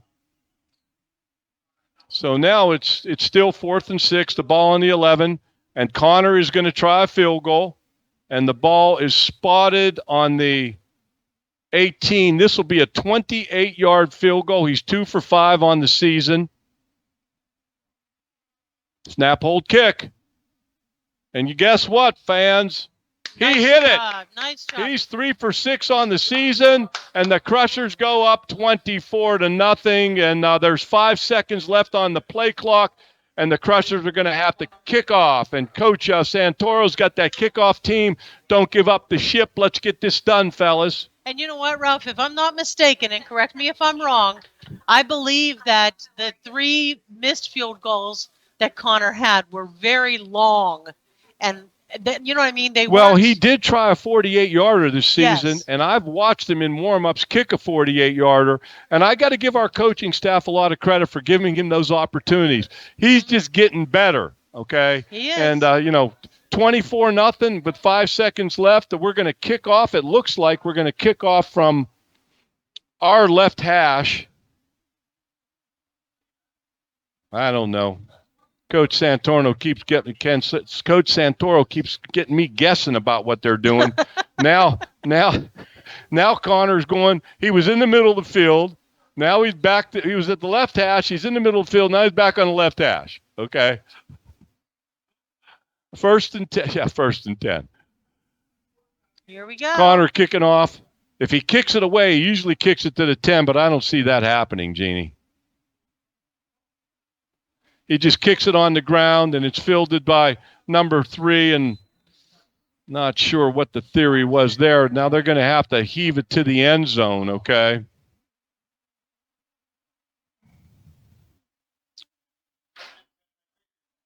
First and 10. Bellefonte has 2 timeouts left. They have the ball on their own 40-yard line. This will be the last play of the half. Jeannie, by any chance, did you watch the end of the West Virginia-Houston game last night, college football? I did not. Hail Mary pass, no time left on the clock. Houston catches it in the end zone and wins the game. Whoa. West Virginia was up, and the Hail Mary pass, and Houston won the football game. Sort of what happened with Oklahoma and Texas last week, huh? Yep, and they just choose to take a knee and run it out. It's halftime. It's your McCort Carroll Crushers 24, your Bellefonte Red Raiders nothing. And Jeannie, you want to talk a little bit about the breast cancer awareness a little bit? I sure will. Every year during the month of October is Breast Cancer Awareness Month, and of course we do a lot of different fundraising events. Our cheerleaders are currently in a flocking fundraiser where they will go to a number of different houses throughout the area, put pink flamingos in their yard, and you have to pay to get them out and pay to give them to somebody else. And I have to say, all the cheerleading programs in the area do that for the Joyce Martha Breast Cancer Center. And it usually produces a pretty good sum by the end of the time it's done. In addition to that, next week, Bishop McCort will hold a dress down day. And the proceeds of that dress down day will also be added to the total that we collect for our flocking event and given to the Joyce Merzla Center. So we and I believe next week there's also a volleyball game, a breast cancer volleyball game where they'll collect funds. So we have a lot of different avenues that we try to cover to support this cause. And Ralph, do you want to introduce our guest, and we can talk to her a little bit about? Well, our halftime guest from the Breast Cancer Center in Wimber is Kimberly Knapp. And Kimberly, welcome to the halftime show. Thank you, Ralph. Thank you. Well, Kimberly, I know that you sent me some information about who you are and what you're about and the things that you're involved in. Can you just tell us a little bit about yourself? Well, I've been at the Joyce Merzla Center for about 15 years now, and I work in the genetic and clinical research part of it. I've been there 15 years and seen a lot of changes in the treatments and diagnostics of breast cancer. Okay, great. Well, you have a really well-run facility, and you not Thank you. only diagnose, do mammograms, and really help women, but there's also a research side Yes. to things. So you not only help women by diagnosing possible breast cancer and treating breast cancer, but you have a whole section that does research, hoping to find a cure. Exactly. For this. Yes. So I think that's an amazing thing. Thank you. Well, let me ask you a question. You're in research. Yes. Okay. I have to ask you, what made you want to do that? Well, whenever I saw the what the Joyce Merzla was actually built on was the research center, it was very interesting because we come from such a small town, and to see that we are at the forefront of medicine is exciting, especially for Wimber. Well, I know that the breast cancer center there at Wimber. Can you tell us the number one thing that you actually do? Like, what is the most important thing you do there? The most important thing that we do now is we try to advocate for mammograms and screenings to try to get everybody to do their yearly mammograms, and if they need more screenings, that they get their screenings completed. And a lot of women will say, well, I just can't do it. I have different insurance that doesn't cover, or I don't have insurance, but we have a wonderful fund. It's called the Pink Ribbon Care Fund, and they will cover the mammograms and sometimes even the other diagnostics and biopsies. And really, as in all forms of cancer, Yes. early detection is the key. Exactly. And I know that I go every year to Tanya Oshland Yes. Girls Night Out. Yes. I've gone since the very first one that was held at Anthony's Restaurant. Oh, my goodness. A long time ago. I think there was maybe 100 people there, and now there's 800. Exactly. But anyway, it's an amazing event, and it raises a ton of money. It does. For the cause. But one Yes. of the things that they really push during that entire program is get your mammograms. Exactly. And I think that I don't think that people understand how easy it is. It's very simple. I mean, literally, you can walk in and out of the building within 15 minutes. You walk in, the mammogram itself probably takes less than a minute. And then usually the radiologist will read the mammogram, not actually read it, but look at it, make sure you don't need any more imaging, and then you can go. And it's painless. It's painless. It is absolutely painless.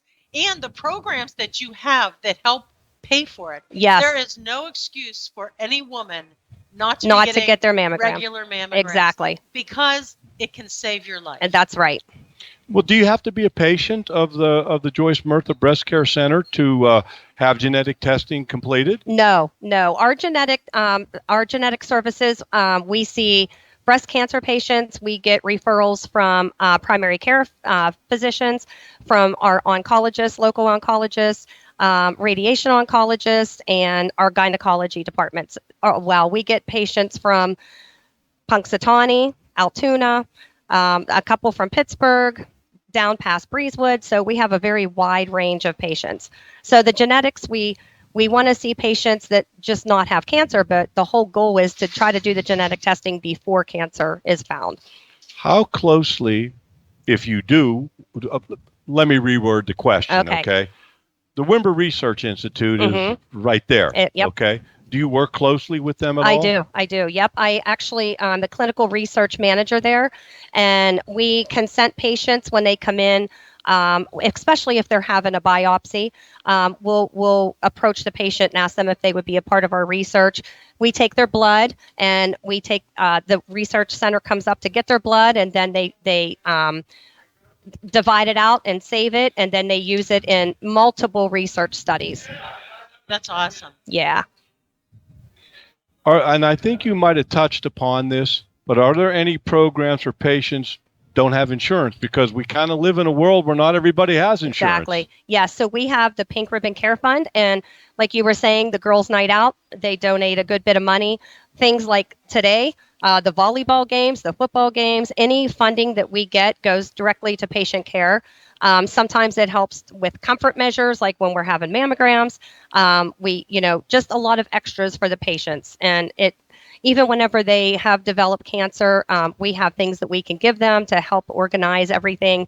So it helps tremendously. That's Well, you awesome. mentioned about different schools and teams Yes. that do things for the breast cancer center. And those donations to the center are, like you said, they're used for Yes. like patients who maybe Patient don't care. have the out of pocket or the Right. insurance, correct? That's correct. And we help guide them. We have packets that we give to them. We show them how they need to fill it out and, help them through the process. If somebody wanted to donate to the center, how would they do that? Oh, they can call our director, Aaron Goins, or they could go to Kim Alexa. They can just come to the hospital and let them know. Absolutely. Well, Yeah. we're going to give a little shout out to Aaron and Kim. I know both of those young ladies, and I would consider them both friends, and God That's bless right. them, and Absolutely. good stuff there. Now, does the Joyce Murtha Breast Care Center, are there any other awareness events that are coming up? Yes. So next Saturday, we're actually having the Pink Out walk and run, and it's at it starts at the Joyce Murtha Center. I think the route is a little bit different. It used to stop at the down at the research center, but I think it might be a little bit different now. But it starts at 9 a.m. on Saturday, and then we also now have a basket raffle going on at the same time, and it's at the Wimber Place. And they start looking at those baskets, I think, on Friday, and then throughout Saturday. And I think they pull the numbers and everything on Sunday, so they're there for people to go and look at. So would it be fair to say that the Joyce Murtha Breast Care Center, they're in Wimber, you're committed to the community? Absolutely. Yes. We are committed to try to give the best care we can. And, our surgeons there and all of the staff, we're always looking at what's new, what's happening.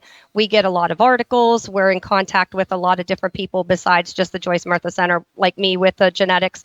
I'm always talking with the City of Hope in California, and I get a lot of details about genetics and have a lot of conference calls. We do a lot of education. Well, you received your certificate in genetics from the yes. the City of Hope in yes. California. Okay, Yes, all right. yes, thank you. California, are you from there? No. No, I'm from Bedford County. Bedford County. Bedford County, yes. God bless you, Bedford. What a great place. Yes, Okay. yes. It is. I have a lot of friends over there. The head football coach over there, Mr. Steele's a good friend of mine, and a lot of just wonderful people. That, Yes. We live in an amazing region when you We think do. about it. We do. Absolutely. Kim, I got to ask you, and I think we all know the answer to this question, but the Joyce Murtha Breast Care Center, I would assume that it's international.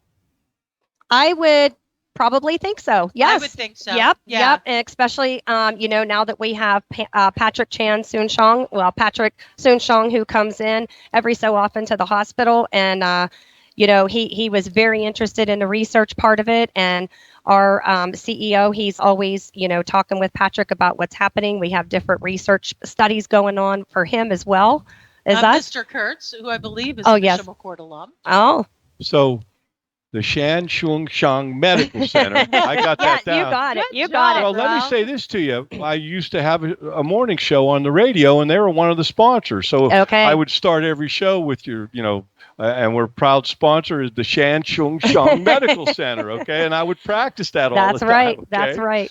Anything that maybe we missed in our conversation that we didn't talk about that you think maybe we should talk about? Well, I just, you look back at the way that the Joyce Murtha Center came about to begin with the research, with the building, with Mrs. Murtha, with Mr. Murtha, and the newer generations coming in. I want to keep Mr. Murtha alive and Mrs. Murtha.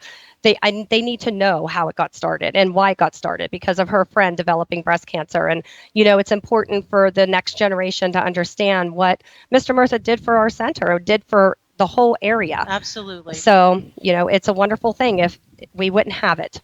Well, it's a state-of-the-art facility. It is, I mean, yes. it's as good as any facility in the country as far as I'm concerned. I agree. For sure. And I'm not just saying that because I work there. No. Well, it's okay. You can say that if you work there. We're okay. We think Bishop McCort Catholic High School is the greatest thing. And I agree. We work there. I agree. And we That's work right. there, okay? That's right. And that gives me a great lead in, and I don't want to put you on the spot here, okay? But you have a connection to Bishop McCort. I do. My daughter's in 7th grade. She was at Divine Mercy, and this is her first year at Bishop McCort, and her name's Marati, and she's one of the color guards, and she loves it. Does she good? And we drive 30 minutes every day to get there, so it's worth it. Well, you go to work and drop her off. I and all do. that, Go right? back. Good, Exactly. But we're so happy So to I have her. to ask Thank you. Marati, where'd that name come from? Just out of the sheerest of Well, curiosity. it's a long story, but I do mission work in Honduras, and God bless it's a you. Honduran name. Okay. So we have our own nonprofit, and so she is named after a little girl from Honduras. Oh, how nice.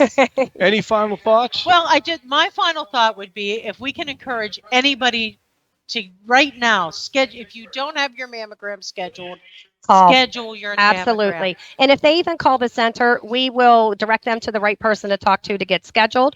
And, and I also encourage men, to look Hear, into, hear. if they find a lump or if they get sore, they need to tell their PCP or call. And that's a very missed. Very much so. Well, and I'm not going to get into my whole medical story, but I had my own bout Really? with cancer.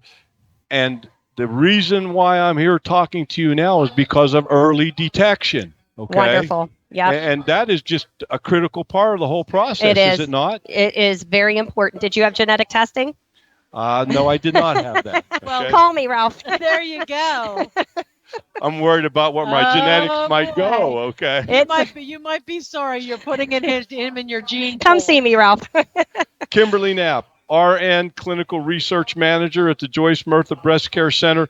It's been a blast. It's Thank been you. informative. Thank We thank you for having me. Yeah, thanks for coming, and we really appreciate it. Thank you and very God much. bless and keep up the great work. God bless you, and thank you as well. Okay, Jeannie, we got some halftime stuff going on here. We do. It's the homecoming halftime show. I see Lily Newcomer, our last year's homecoming queen, is on the field. We have Miss Delilah Clark. We have Lauren Conrad is walking out. Beautiful gowns on all the girls.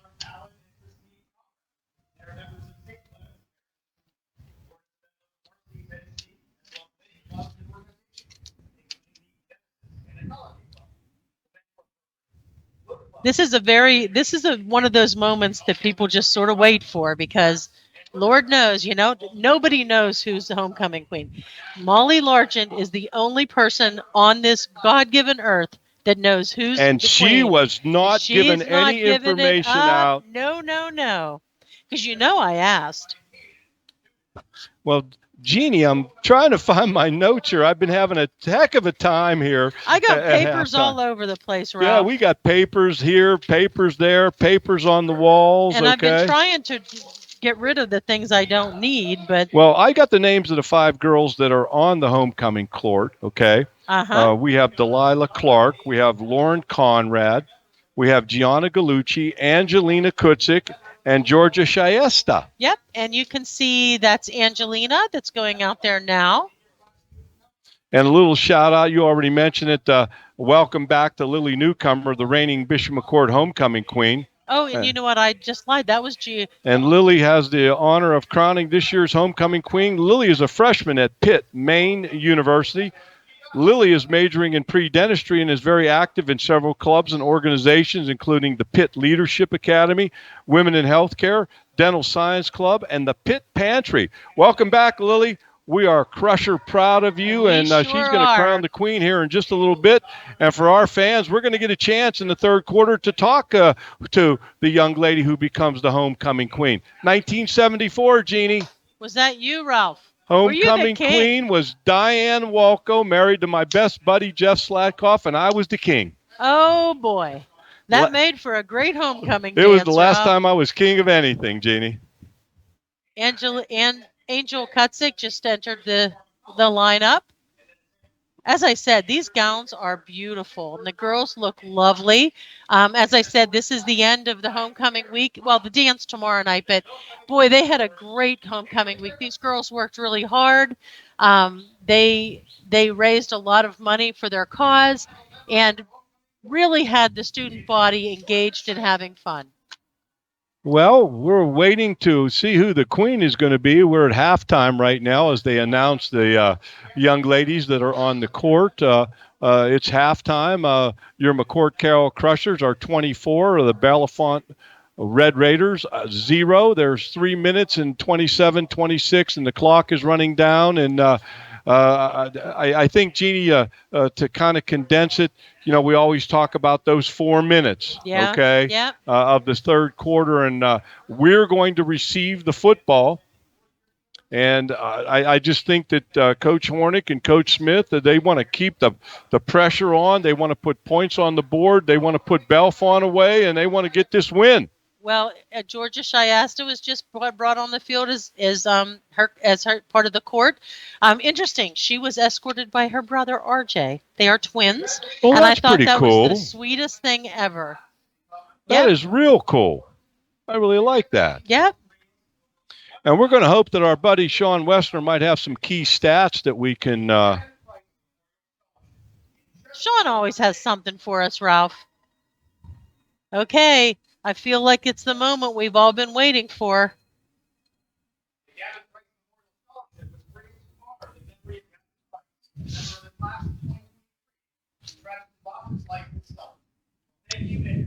Mr. Shellhammer giving a full account of the homecoming court. We're going to find out if Coach Shellhammer. Mr. Shellhammer. Oh, he's busy, Ralph. He's doing his thing.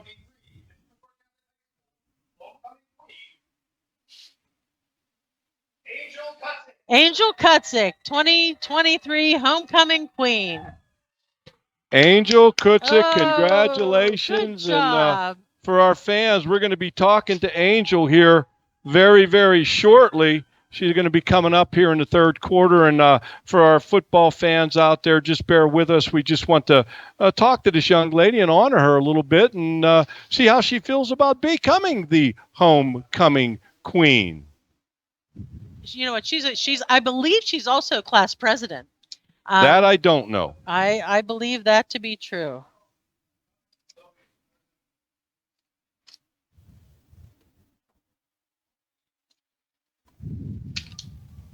Ralph, you're shuffling papers like it's I'll nobody's tell you what. business. We've been hanging in there pretty good tonight. How Hey, about Mr. Shellhammer, you're on the ball, man. We appreciate it.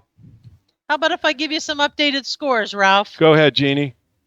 We have Northern Cambria 7, Penns Manor 0, Tyrone 7, Central Cambria 6 at the half, Central Martinsburg 13, Bedford 7 at the third quarter, Moshannon Valley 27, Claysburg Kimmel 7, Richland 21, Clearfield 7, Penn Cambria 20, Bellwood Anna 6, Bishop Guilfoyle 20, Chestnut Ridge 21 at the half. And then we have no score for Greater Johnstown Bald Eagle at this point, and there is no score for Westmont Phillipsburg Osceola at this point. You know, Jeannie, this has to be a very emotional for Mrs. Newcomer, she teaches at McCort, and her daughter Lily that's got to be very emotional. And Heather's a good friend of ours, and we're just glad that she can be part of this whole experience. And for our listeners, these ladies on the homecoming court, Together, these girls raised $1,243.55 for the Gavin Price Memorial Scholarship in 4 days. God bless the girls, and That is amazing. God bless the That is memory of amazing. Gavin as well. That is awesome. And you know what? Honestly, I know each of working at the school every day. I know each of these girls. I have 2 of them in cheerleading. They are all 5 top-notch girls, like kind, smart, and they're really good in their own. Like I know that they're all athletes in one respect or another. They're into music, so just all around great kids. So this was a great year for homecoming for Bishop McCort, and I couldn't be prouder of the girls on this court. Well, Jeannie, bottom line here is the Crushers are up 24-0 at the half. The Crushers are on the field warming up, and Bellefonte is also on the field warming up. I'm hoping that I can get maybe a couple key stats from Mr. Wessner that we can pass on to you, something that he feels is kind of important in the whole process. 7 for 53. Brock Beppler has carried the ball 7 times for 54 yards. He had 1 TV, and his longest run is 35, and he's had 55 yards and 1 TV. And one of the receptions was 57 yards. Wow. Some good stuff there Good from stuff. just great stuff by Sean Wessner, probably the best statistician here and probably the nation. I'm going to say international. Why is Rob. everybody laughing in the press box when I said that? I'm Okay. going to say international. Okay, so tackles leading down at the bottom. Mr. Okay, so Brock Beppler had a 35-yard run. Lucas Connor kicked. That followed up with Brock Beppler's 57-yard touchdown from Faribault. Connor kick. Jonathan D'Elia, 26-yard run for a touchdown. Connor kick. And Lucas Connor, 28-yard field goal. And that's the scoring, 24-0. And we thank our good friend Sean Wessner. And I'm not kidding around when I say the guy's on the ball and his stats are as good as anybody's, and we appreciate his effort as well. Mr. Shellhammer did a great job announcing the homecoming court. I tried to distract him, but he would not have any of it, man. Nope. He was on the ball. As always. And we want to thank our good friends from the Tribune Democrat being here this evening, and we appreciate them being in the stadium as well. We're going to start this second half, and Bellefonte's going to have to kick off to the Crushers. We won the toss, and we deferred, and they're going to have to think long and hard about stopping the Crushers here, because the further they get behind, their chances of coming back and winning the football game become slim to none. Well, you know what? Bishop McCort, the McCort Carroll Crushers have to keep up the momentum. They have to hold that momentum and get things moving right away in the third quarter. And you mentioned about the first 4 minutes. I do need to say that the third quarter is sponsored by CJAWS, providing technology solutions for K through 12 education. Yeah, I think that if we come out strong the beginning of the third quarter and dominate and let people know that we're here to play some football. Well, I'm going to get you down in the locker room at halftime, Jeannie, because I think you would be very motivational for those young fellas. Hey, one of the Bishop McCort celebrities is in the press box here, Fran Zima, former athletic director. And Fran is going to join us at halftime next week for senior night. Okay, right. And we're going to talk. Fran and I are going to talk about the old days. Okay, back when life was a lot more simpler than it is now. And Congratulations! Angel. That is awesome. Give us a second. Just sit down, relax. Angelina is up in the press box here, and nice crown, nice flowers. You look beautiful. You're That's absolutely amazing. gorgeous. Are you happy? Are you excited? Oh, I haven't had this much fun in 1,000 years. Okay. So McCourt's going to receive the kick. You've got Beppler and Ferguson deep. Beppler averaging 23.8 yards per return, and Ferguson averaging 24.2 yards per return. And we get those stats from Mr. Westner, and we do appreciate that very much. Don't forget, at the end of the game, it's the Harris Funeral Home Players of the Game. We'll have Players of the Game for both sides, both for Bellefonte and Bishop McCort, and some good stuff happening here. And unfortunately, we keep running past the Crushers' red zone. Like, we keep running past the Crushers' red zone. Okay, Bellefonte's going to kick off. We're going to start the third quarter. Your McCort Carroll Crushers 24, Bellefonte 0. And here's the kick by number 66. It's a pretty good deep kick. Ferguson's going to take it on his 10-yard line, to 15, to 20, to 25, to 30.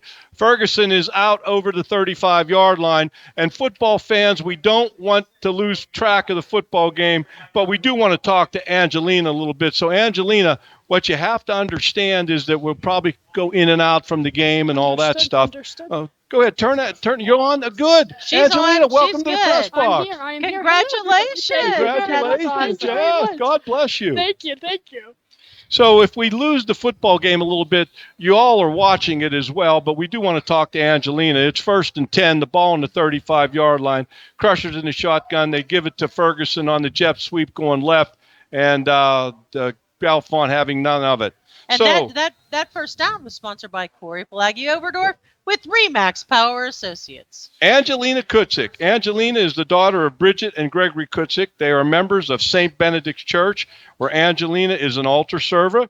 Angelina is a captain of the varsity track and soccer team. She's also a member of the Pep Club, SAD, Minithon chairperson, a member of the National Honor Society, president of the Spanish Honor Society. She is the Student Council senior class president. Angelina plans to attend UPJ to study pre-pharmacology and then attend Pitt main campus to pursue her doctorate in pharmacy. She is escorted tonight by Aaron Rogers. And Aaron, boy, you're looking good with those flowers, Aaron. God bless you, brother. Angelina, welcome to the show. Thank you. I'm glad to be here. So, Angelina, were you shocked? I was surprised. Everyone was like, "Do you think you're going to win?" And I said, I have no idea. And then they said my name, and I was like, "Oh my goodness." I was very surprised. I'm very blessed to be here today, though. Thank you very much. Hold that thought. 2nd and 3, the ball on the 42-yard line. The Crushers got the bunch set to the wide side of the field. They got motion going right to left. Faribault back to pass. They've got Beppler wide open, 50. He's knocked out of bounds on the same pass play in the first half, Jeannie, that we didn't make the connection on. I know. So, nice Angelina, can you get involved in anything else? I mean, honest to gosh. And Ralph, we get to hear her almost every morning on the announcements. I try to brighten everyone's day in the morning. And you do. Like, how do you keep up with all that? It's hard. I have a hard time just getting there on time in the morning. What are you talking about? It's definitely hard, but honestly, that's what high school's about. You want to get involved and you want to make yourself known. You don't want to be that person that's going to regret not doing something in high school. Boy. Oh, Faribault on the run. On the run. He's got the first down. He's going to take it over to the 35-yard line for the Crushers. Angelina, do you want to call a play? Oh my gosh, no. You don't want to do that? You want to take a shot? No. All this stuff you're involved in. When we score a touchdown, I'll call for a field Well, goal. I can tell you this. They're going to score. We're going to keep you here until we score a touchdown. Now, it is a Crusher first down sponsored by Corey Pelagi-Oberdorf with Remax Power Associates.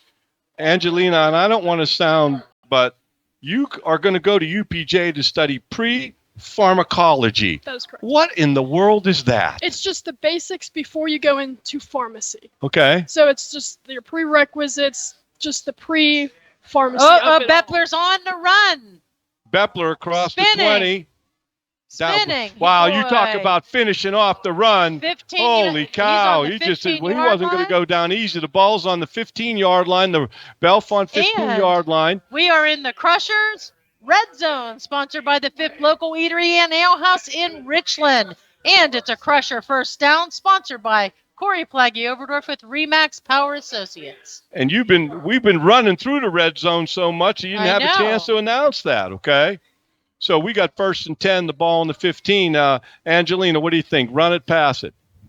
Pass it. Okay, let's see if she's how good she is. Pre-pharmacology. If we're going to throw a foul ball back to pass, he's got number 20 in the end zone, and it's picked off by number 5 for Bellefonte, and he's down in the end zone, and they're going to bring the ball out to the 20-yard line. It's going to be 1st and 10 Bellefonte. So Angelina, obviously you want to become a pharmacist, okay? Yes. Do you want to stay in the area? That's why I wanted to go to UPJ first. I mean, people are always like, why don't you just go right to the main campus? I wanted to stay close to home. It's cheaper, and I can stay close to my family and still be involved with our Crusher family. Well, Angelina, my son went to UPJ, and he is now an eye doctor, lives in Raleigh. UPJ is a great school. I think that, locally, I don't think some people realize what a really good school that it is, okay? Exactly. It's a great education. It is. It really is. I've done my research on it, and I'm very, very excited to go there. And we've got a 2nd and 10 on the Red Raiders on the 20-yard line. So, Angelina, we would just want to tell you that we appreciate you making the trek up to the press box. Of course, it's my You pleasure. look amazing, Thank you okay? very much. You're a good buddy. You're Football star escort. Aaron Rodgers. He hasn't looked that clean and good in that suit. He looks the handsome devil, isn't he? He is. He's a great guy, too, isn't he? He is. Well, Angelina, we really appreciate you coming up And I here thank you guys for having me. putting up with us trying to call the game at the same time. I And love how about Mrs. Largent? A little round of applause for Yes, her, Mrs. huh? Largent Just deserves a little all round of the applause for applause. Mrs. Largent. God bless her. Thanks a lot, Angelina. We appreciate it very much. Of course. Oh, there he goes. And it's a Red Raiders touchdown. That puts Bellefonte on the board. It's 24-6. McCort Carroll Crushers 24. Bellefonte area. Red Raiders 6. They're going to go for the extra point.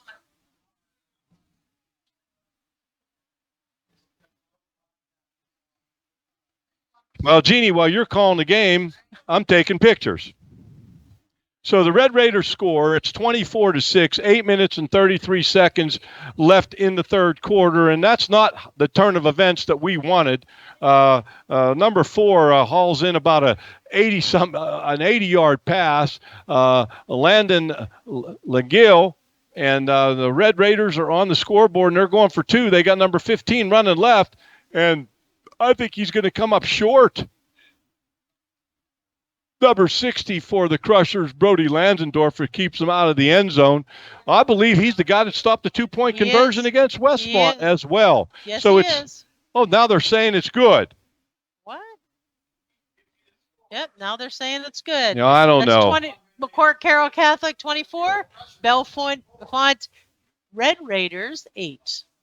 Well, just in defense of my eyesight, when they get down in that corner way down there, Jeannie, where we're located in the press box, we're not on the 50-yard line. It's hard to see, and I didn't see any official raise his hands that it was good. So throw that one on the officials, Jeannie, huh? I know. So we always talk about those first 4 minutes of the third quarter, and right now the Red Raiders have gotten the best of it, and they've gotten into the lead. And it's 24-8, and the Crushers got to answer the bell now. They can't go to sleep on us here. No. They've got to make the stop right here. Kicking off for Bellefonte will be number 66, and that is Logan Proctor. And he has a very strong leg. Last time he kicked it down to the 15.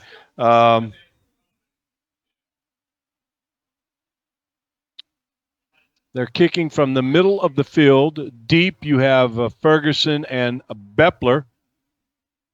Right-footed kicker. And he's going to kick it away. And it's going to be fielded on the 20-yard line. And that's number 17, Luke Repko, a senior, 5'11", 165, fielding the kickoff and returning it.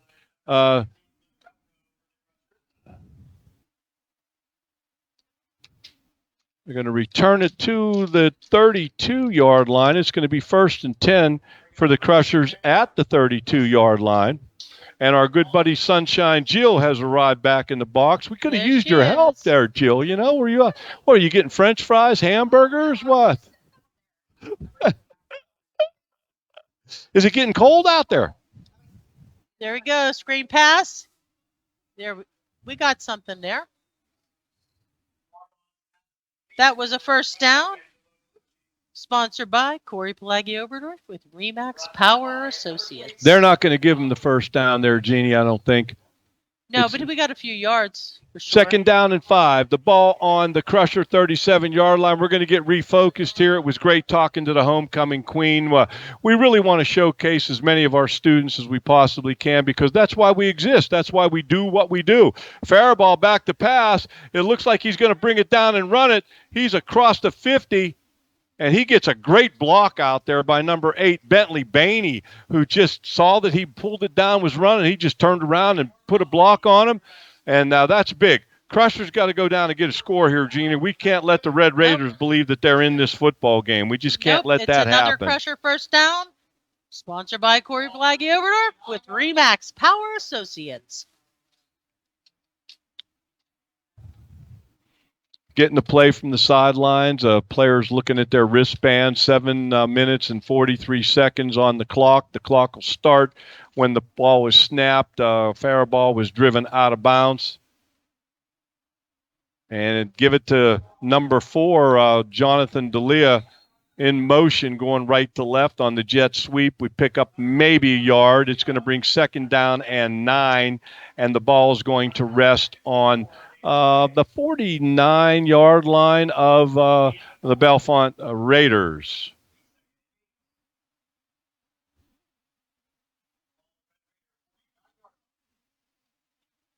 Crushers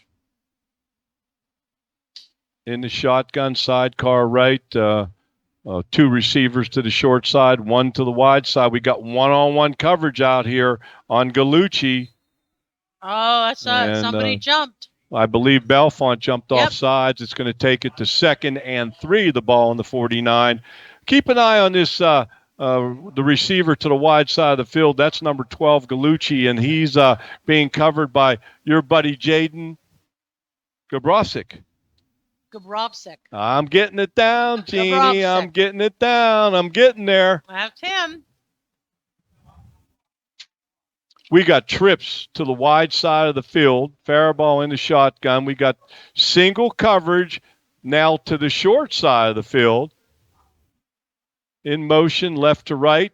Faribault fakes it, and he keeps the ball. And Faribault's going to run. He's going to get the first down. And guess what? That's sponsored by Corey Pelagi-Oberdorf with Remax Power Associates. Well, tonight, getting their money's worth, Jeannie. Yes, they are. That's awesome. I love these first down. You got to drive down the field. You don't need those, granted they're nice, those 50-yard plays. Just grinding it down the field, working the clock out. This is what we need to do. 1st and 10, Bellefonte 37-yard line. 6 minutes and 10 seconds left in the 3rd quarter. Beppler in motion right to left, and they're going to give it to him on an inside handoff. There's nothing there, and he bounces it outside 30, 15, 20. Beppler's out of bounds at the 17-yard line, and Beppler's having himself He's having a great night. of a night here this evening.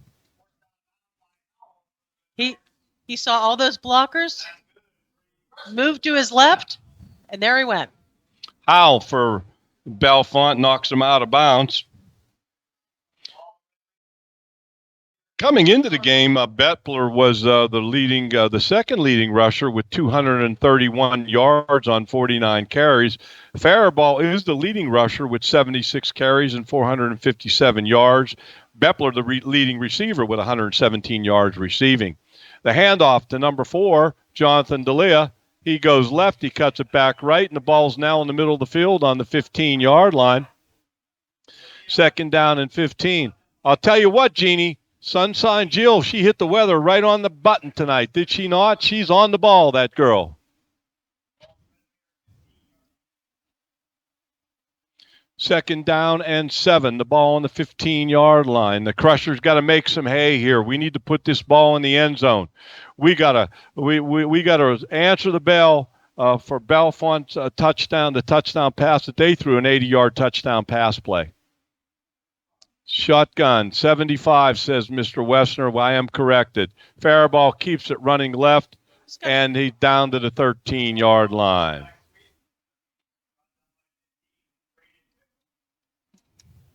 So now that's going to bring up a third down and 4.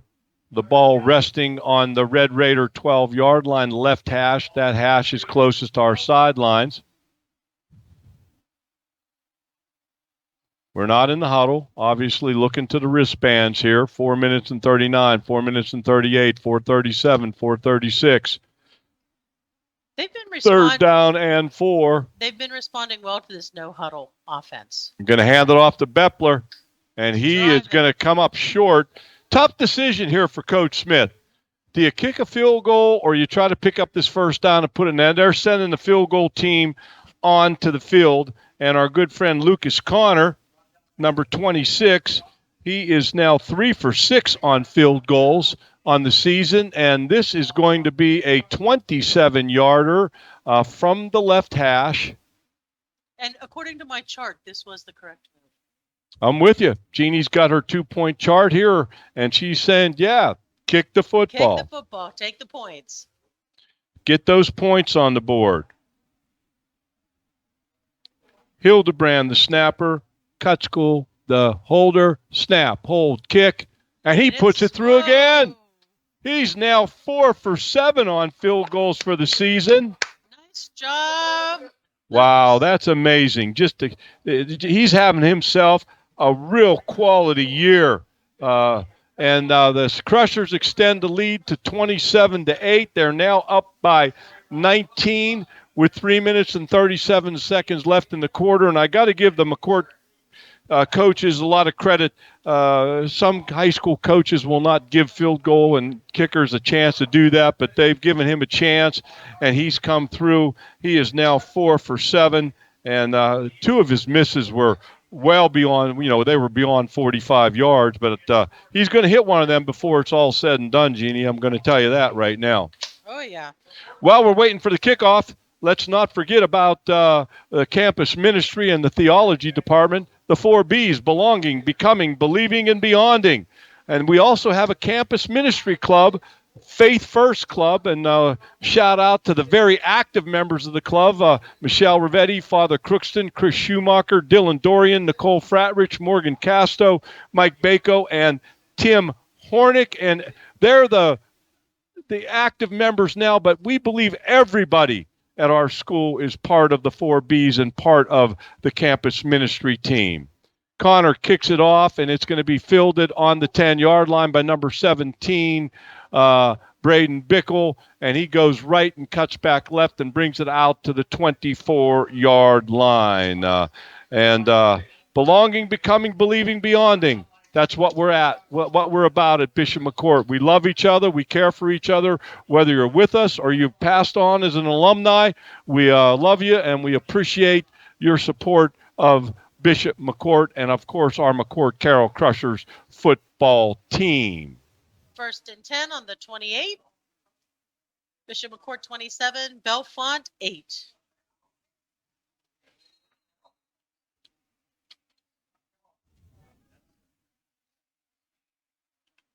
Pass out to the right side to number 8, and he's cut down by our number 8, Bentley Bainey. That's Layden Langle, and Bentley Bainey takes him down on the 29-yard line, and that's going to bring up a 2nd down and 9, maybe a gain of about a half a yard, a long 9. 2nd and 9, the ball on Bellefonte's 29-yard line. In motion, right to left on the jet sweep. You've got number 4 carrying the football, Aiden Howe for Bellefonte. And coming into the game, He was taken down by Luke Stevens. Aiden Howe coming into the game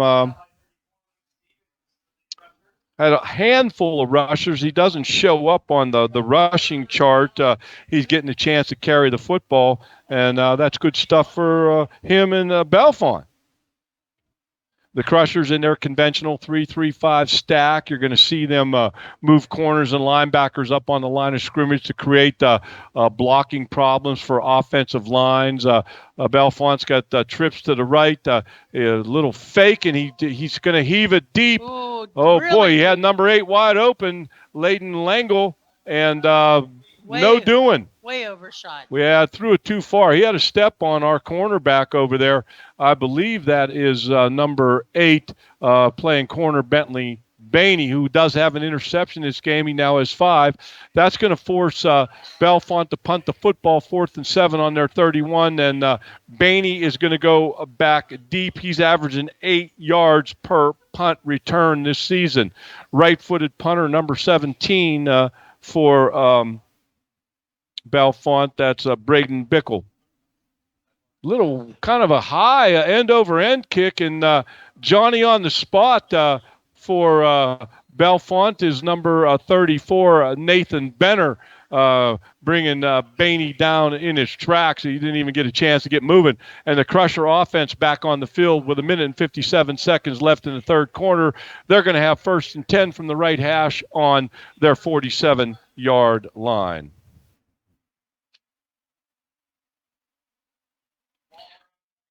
Jeannie, I got a lot of notes to talk about, but this game is just flying by us here. Yeah, it's once again at a Crusher first down, sponsored by Corey Pelagi Overdorf with Remax Power Associates.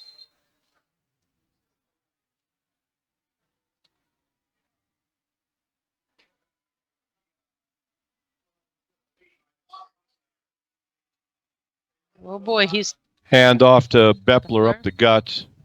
He didn't get far, but boy, he was fighting for it. So that's going to bring up 2nd and 10. The ball now resting on the Crushers' 47-yard line on the right hash.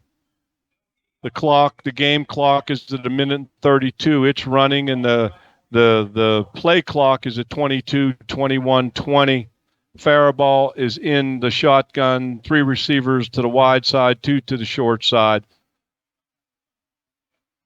And you got to give our offensive line some credit here this evening. They're doing some good stuff. There's the jet sweep to Ferguson going right to left. He's across the 50. He's knocked out of bounds on about the 40-yard line. But that offensive line for the Crushers is – we saw them making progress 4 weeks ago, and here we are getting close to the fourth quarter, and they've really done a pretty solid job protecting the quarterback, opening up holes for the running game, and that brings a 1st and 10, the ball on the Bellefonte 42-yard line. Faraball back to pass. He's looking right, he's looking left, he gets flushed out, and he's brought down. He is sacked by number 78 for Bellefonte, and that is Carter Johnston. He's a junior, the defensive lineman for the Raiders.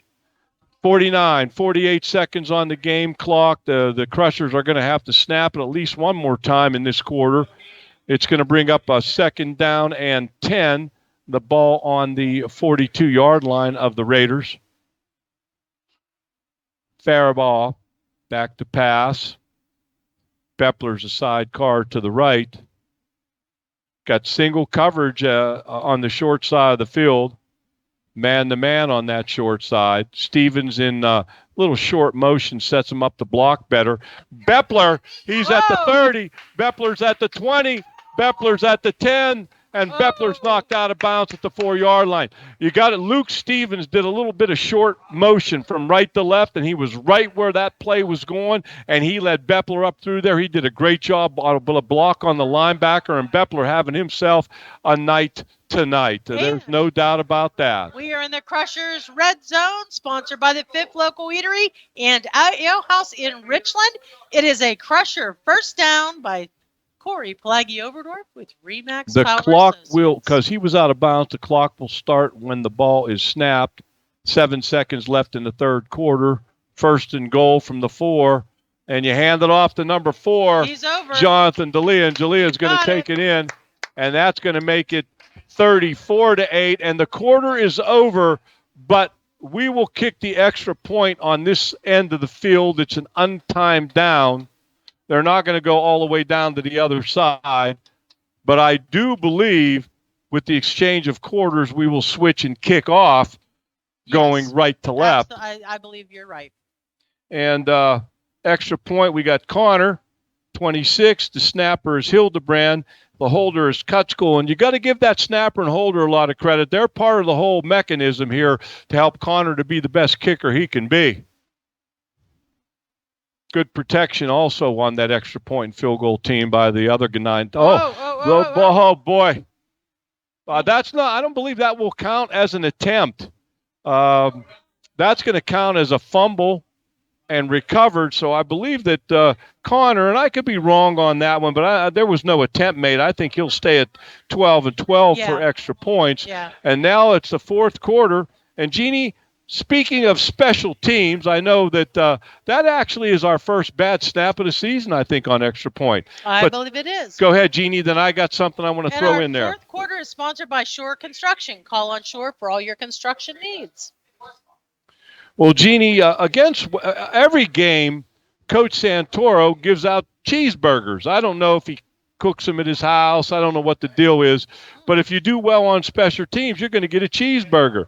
And the following guys, Paquette, Dressick, Spontak, Repko, D'Elia, Page, Stevens, Brody, Ferguson. I'm not sure who Spanky is.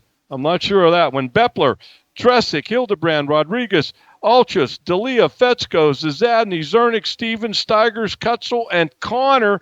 And Josh Spontak is the special teams player of the week. And now that's all from last week's game against Westmont. So in other words, the whole team got cheated. Well, I'll tell you what, half the team got a cheeseburger for sure. And I got to give Coach Santoro a lot of credit for trying to motivate the guys with cheeseburgers. I'll tell you what, if he gives me a cheeseburger, I'll try to do better too. So now the Crushers kicking from right to left. Connor's going to kick from the middle of the field. Deep is number 5 for Jaden Grabesic. And number 17, Braden Bickle. And it's a line drive kick, and it bounces to Bickle, and he takes it on the 25, and he's running right to left. He's trying to turn the corner, but I believe that is number 17 for the Crushers on the kickoff team. Luke Repko making a big play. There's a flag on the field. Let's see what that's all about.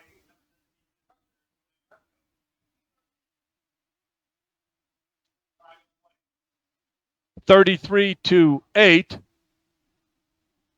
11:52 left in the fourth quarter. What do you think it is, Ralph? I'll tell you what, I don't know about that one.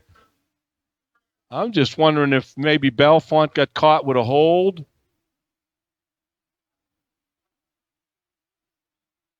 Oh, no, it's against us.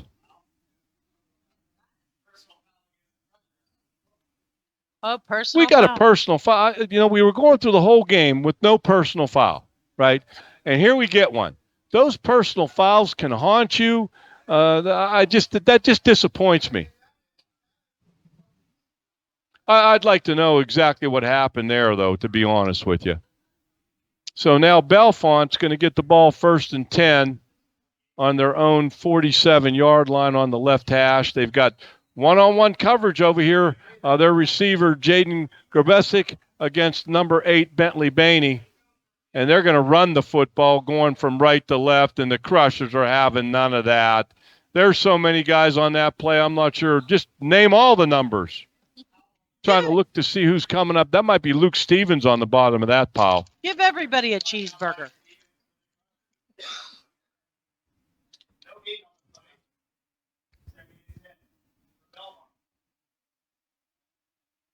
Second and 10, Bellefonte.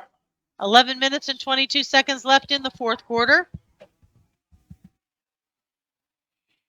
2nd and 10. Ball on the 47. Shotgun. Motion right to left. Back to pass. and we're after him. We're trying to, and he's just going to heave it down the middle of the field, and it's tipped. Oh my gosh, tip drill. It's tipped by Bellefonte. It's tipped by McCort, and number 18 for Bellefonte comes up with it. Caden Cooper comes up with the catch, and just holy macaroni. Look what I got. Yeah, Caden Cooper came into the game with 4 receptions for 38 yards and 2 touchdown receptions. And, remind me of what we talked about with West Virginia and Houston. Yeah, just throw it up there, tip drill, and Houston wins the game on the last play of the game. 1st and 10 on the Crushers' 41-yard line. Bellefonte back to pass again. He's heaving it deep. Ferguson's going to pick it off, and the Crushers are going to take over on the 2-yard line. Big play by Shaquille Ferguson. Play. Good job, Shaq.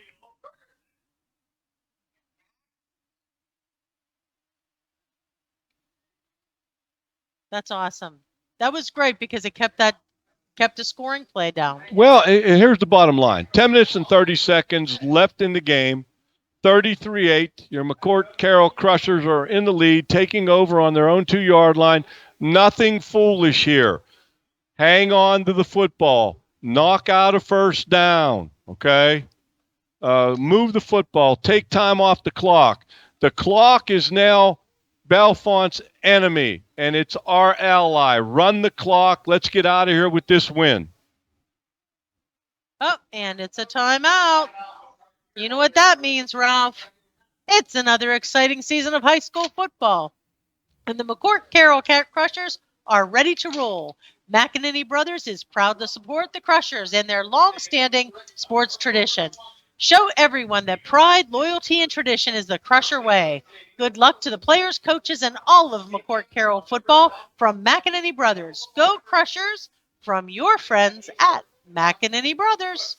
And Jeannie, thinking ahead to next week, next Friday, October 20th, Penn Cambria coming to Sargent Stadium at the Point for a home game. It'll be senior night, and we want to remind all the fans you can get pre-sale tickets in the main office at Bishop McCort until 1 p.m. on Friday. $3 for students, $5 for adults, and arrive early to the game and already have your ticket. And keep in mind, we do have a no-bag policy here at Sargent Stadium at the Point, so just bring enough to carry in with you.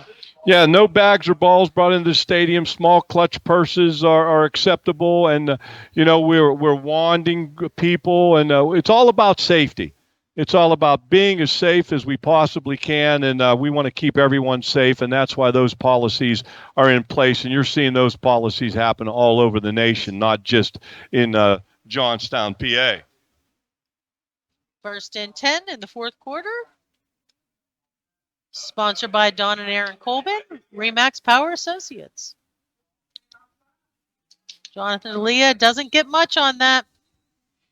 Well, the big thing is don't get tackled in the end zone and give them 2 points. Then you got to give them the ball back. So now it's going to be 2nd and 10 from the 2-yard line. 10-12, 10-11 on the game clock. The play clock's at 28, 27, 26. And I think you're going to start seeing the Crushers kind of slow the process down, milk the clock a little bit, okay? 2nd and 10, the ball on the Crushers' 3-yard line. They're in a tight scent, and it's a quarterback sneak, and the Crushers move it out to about the 5-yard line, and it's going to bring up 3rd down and probably about 8. The ball on the 5-yard line, 9 minutes and 34 seconds left in the 4th quarter. This would be a big stop for Bellefonte, would force the Crusher to punt out of the end zone, and you just don't want to punt out of the end zone. That's not a good place to be. Okay? Scary place, Ralph. 3rd and 8, Faribault in the shotgun. Little bunch to the left, and Ferguson, we got now quads to this side, and Bellefonte a little bit confused in the secondary here, and Faribault, I don't know if he got it off. We're going to get penalized here. Oh, did they get a timeout? Thank you very much, Mr. Westner. I appreciate that. Timeout by the Crushers. I think the game clock was running out, and they didn't want to get a penalty up from the 5-yard line. You're going to be on the 2.5-yard line. 3rd and 8. Jeannie, Laurel Highlands Athletic Conference. You know, they've got 2 sections in the West and 2 in the East. There are 22 schools in the league, but 20 of them play football. The 2 schools that don't play football, Bishop Carroll students come to McCort to play in the co-op, and Hollidaysburg is in the league in all sports but football. And you're going to have what they refer to as crossover games by position, first versus first, and that Richland score is a big one. But teams will play teams with comparable records, like 1 versus 1, 2 versus 2, 3 versus 3, and so forth. And to ensure the teams don't play twice in the season, they can move up or down, okay, to make sure you don't play someone twice in the season. There's a lot more to it than that. And Sean Westner just tells us that Brock Bepler has 12 carries for 130 yards and I believe 2 touchdowns. And Faraball's keeping the ball and he's running. Oh, but you know what? We might have a face mask here, which is going to give us a first down. Is there a flag down? Yep.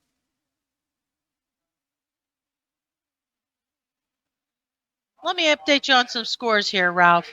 We got United Valley 21, Portage 14, Northern Cambria 14, Penns Manor 8, Tyrone 28, Central Cambria 6, Moshannon Valley 34, Claysburg Kimmel 7, Central 35, Bedford 7, Penn Cambria 20, Bellwood Annis 12, Richland 21, Clearfield 7, Chestnut Ridge 28, Bishop Guilfoyle 20, and Forest Hills 15. Huntingdon 7, Somerset 21, Penns Valley 14. Well, I'll tell you what, Jeannie, they called the face mask on us. And obviously, Bellefonte declines the penalty. So now they're going to force us to punt out of the end zone. And Repco, the one thing you coach punters up about the end zone is don't stand on the end line. Get about 18 inches off of that end line because Bellefonte only's got to come about 11 yards to block this punt. And you'd think that that's something that they might want to do. Deep for Bellefonte is number 26, Sherman Lowry, a senior running back. Looks like there's a little confusion down there, Ralph. Well, I think that the spot of the football. Now what in the world are we doing? 12 men. This is better, Ralph. So Bellefonte had way too many people, one person too many on the field, which gives us a little bit more room to punt the football. But Repco's going to have to get it out of there quickly. He doesn't got time to play around. Bellefonte comes after it. He gets a wobbly kick that bounces, and it's picked up by number 26, and he breaks tackles, and he's running hard, and the Crushers take him down at the 40-yard line, and another flag comes out. Number 4 on the tackle, Jonathan D'Elia for the Crushers. And another flag comes out. So, you know, is this flags everywhere. Wow, I don't know what to think about it all.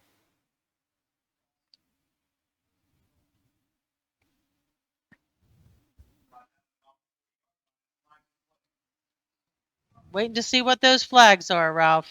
Yeah, I'm not a fan of flags, especially when they're on us, huh? No. So what are we thinking here? Well, we're waiting for the official's call. We got a personal foul face. So we get I don't know if I've seen 2 face mask penalties in a row on an offensive unit in all my years of being involved in football. I don't know if I've seen that one. But I guess you see it all sooner or later. So now it's 1st and 10. The ball on the Crushers' 25-yard line on the right hash. And number 3 in at quarterback, Isaac Gall for he's got probably 7. Bellefonte. And he gets himself a nice little chunk of change there. He picks up about 7 yards on first down. Gall, coming into the game, only had like 2 attempts coming into the game, according to the stats that I pulled off of Max Preps.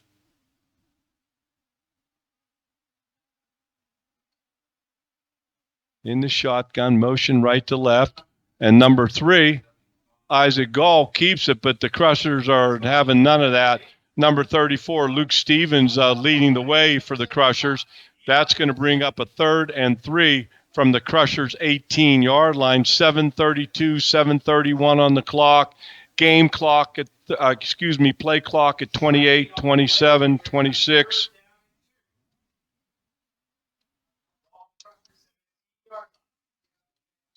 They need to hold them here.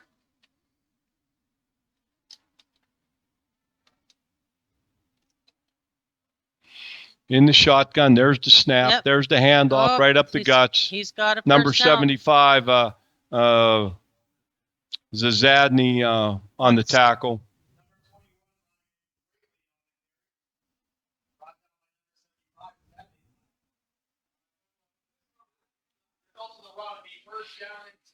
First and 10 for Bellefonte on the Crushers' 12-yard line. The ball on the left hash. In the shotgun, 2 receivers left, 2 to the right, sidecar right, motion right to left. They're going to run the jet sweep. And having none of that is number 7, Faribault.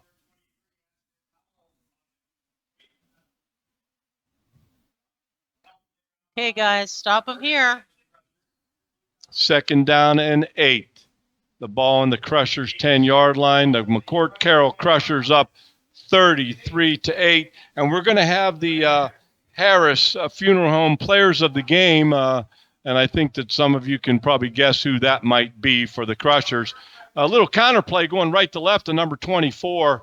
And number 74 running down the line of scrimmage, Rocco Fetzko, coming up with a big play there, along with number 60, Brody Lansendorfer, and number 75, Eli Zazadny, and number 55, Rodriguez. That's the defensive line right there, man. And they're playing a lot better football. You got to give them a lot of credit.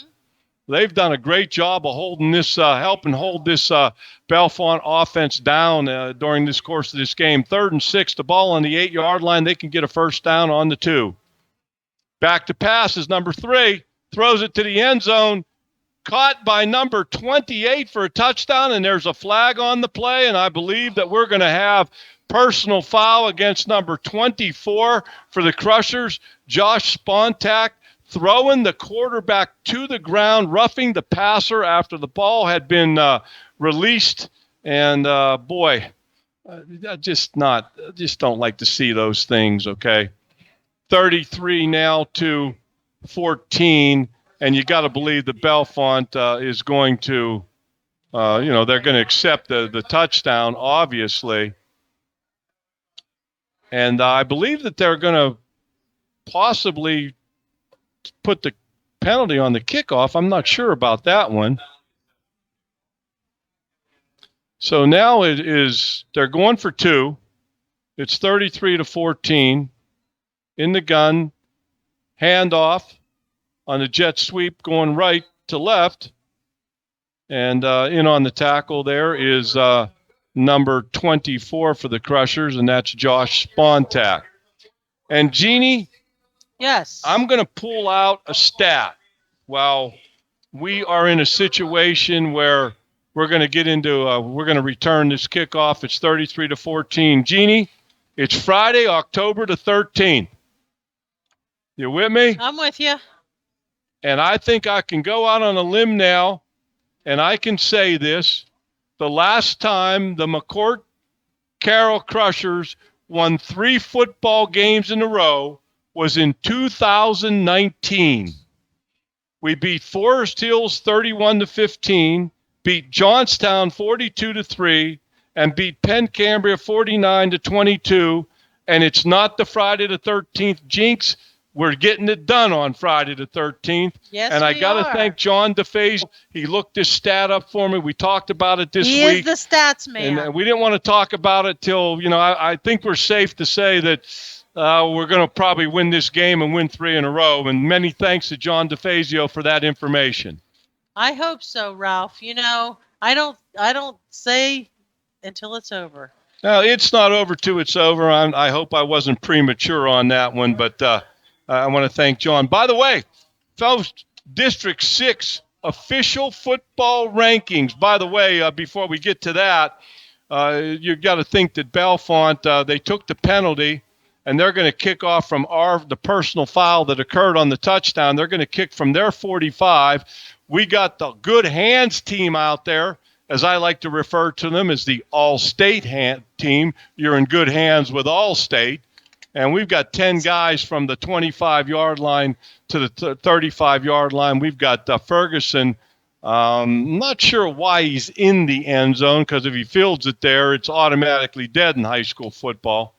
You'd like to think he might come out of that end zone. There it is. Okay, we got it. That is referred. Jeannie, what they did was they just did a little roller on the ground, and all the other 10 players are like in a bunch. And they call that a shepherd kick, a shepherd onside, where you shepherd the ball. Then when it goes 10 yards, you jump on it. But the Crushers were having none of it. The Crushers are going to take over 1st and 10 on their own 33-yard line. Well-executed special teams by the Crushers. And it's a Crusher First Down, sponsored by Don and Aaron Colvin with Remax Power Associates. Oh, and we got a timeout, it looks like. And those District 6 football rankings, Jeannie, in single A football, this is going to take our record to 3-5. And some of the teams that we want to look at score-wise, Jeannie, like Portage, Penns Manor, Claysburg, West Branch, they're all ahead of us, but not that far ahead of us. And us moving to 3-5 with the win over a Quad A football team in Bellefonte. Right now, coming into this game, we were sitting in 10th place. And I can tell you, Portage is behind right now. And who else was it? Penns Manor, Claysburg. Behind, and Claysburg, all three are behind. Well, that would be if they all three lose and we go to 3-5 and they go to 3-5 with a win over Bellefonte 4A. That's going to probably put us in that top 8. They take 8 teams in 1A football in District 6. So this win is just huge. And Sunshine is back up here, and she brought a lot of sunshine tonight, baby. You can bet your life on that. There's our cheerleaders. I haven't seen them all game. How about a little shout-out to their cheerleaders? I know. They've been down the other side. I haven't seen them all game. Good to see them up here.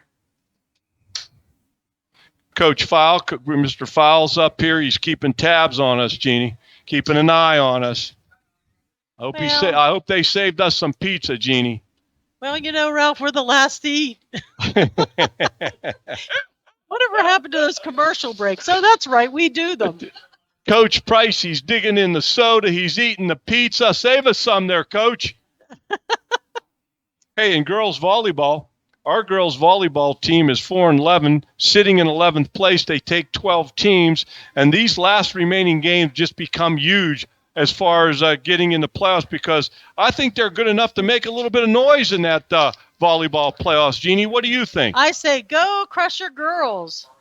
Well, and then also in soccer, now our girls and boys go to Carroll in a co-op to play soccer, and in girls 1A soccer, the Bishop Carroll sitting in 6th place, and these, like I said, these remaining games mean something. You could move up in the rankings.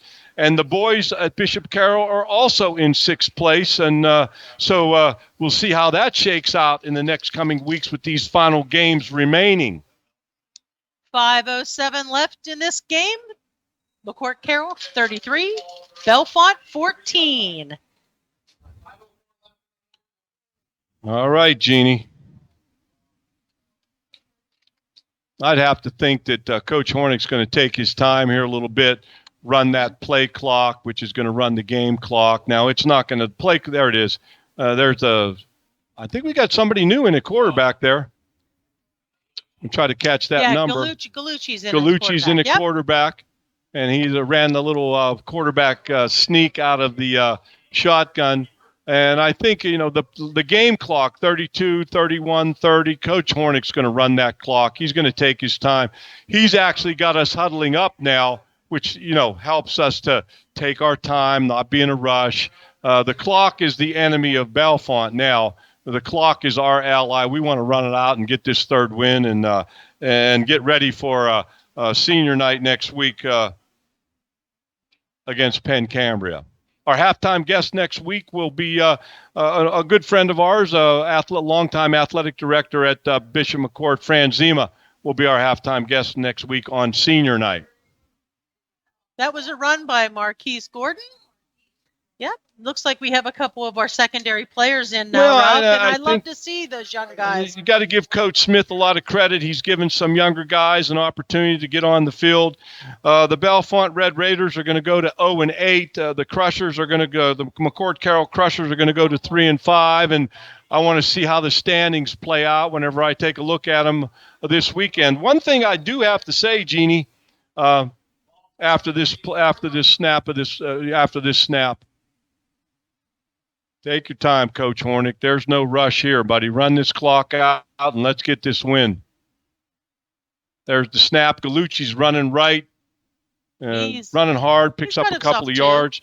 Jeannie, tomorrow. What's tomorrow? James Madison will take on Georgia Southern. James Madison's 5-0. They're ranked 25 in the college coaches poll. Georgia Southern beat them last year 45-38. Maria and I are leaving at 5 a.m., and we're headed to the game. It's a kickoff at noon on ESPN2. At JMU. How about a little love to my JMU Dukes, and let's hope that we can get a win tomorrow. And I'll let you know how it goes next Friday, Jeannie. I've been to Georgia Southern. It is a beautiful, beautiful campus. Well, I'm going to tell you, James Madison's pretty good looking in its own way. Snap in a quarterback now for the Crushers is number 16, Avery Connor, a ninth grader, and that snap just kind of went through his hands, and 240, 239 in the game. That's going to bring up a third and a long way. Probably about 3rd and 19, the ball on the 35-yard line, and the Crushers are just running out the clock. Going to get their 3rd win in a row, and we haven't done that since 2019. This is a big step in a positive direction for the McCort Carroll Crusher football program. Listen, we've seen a lot of growth from this program from last year to this year. Oh, I have to agree with you. Not only on level of play, but in pure numbers. I mean, number 22 for the Crushers running outside to his right, Marquise Gordon, a ninth grader, 6'1", 178 pounds. And we've got a full second unit on the field now, and I believe that Bellefonte has started to put some fresh numbers on the field too. There's still some starters out there. But this is going to bring up a 4th down, and looks like they're not going to punt the football. I don't think the Crushers don't look like they're going to punt the football.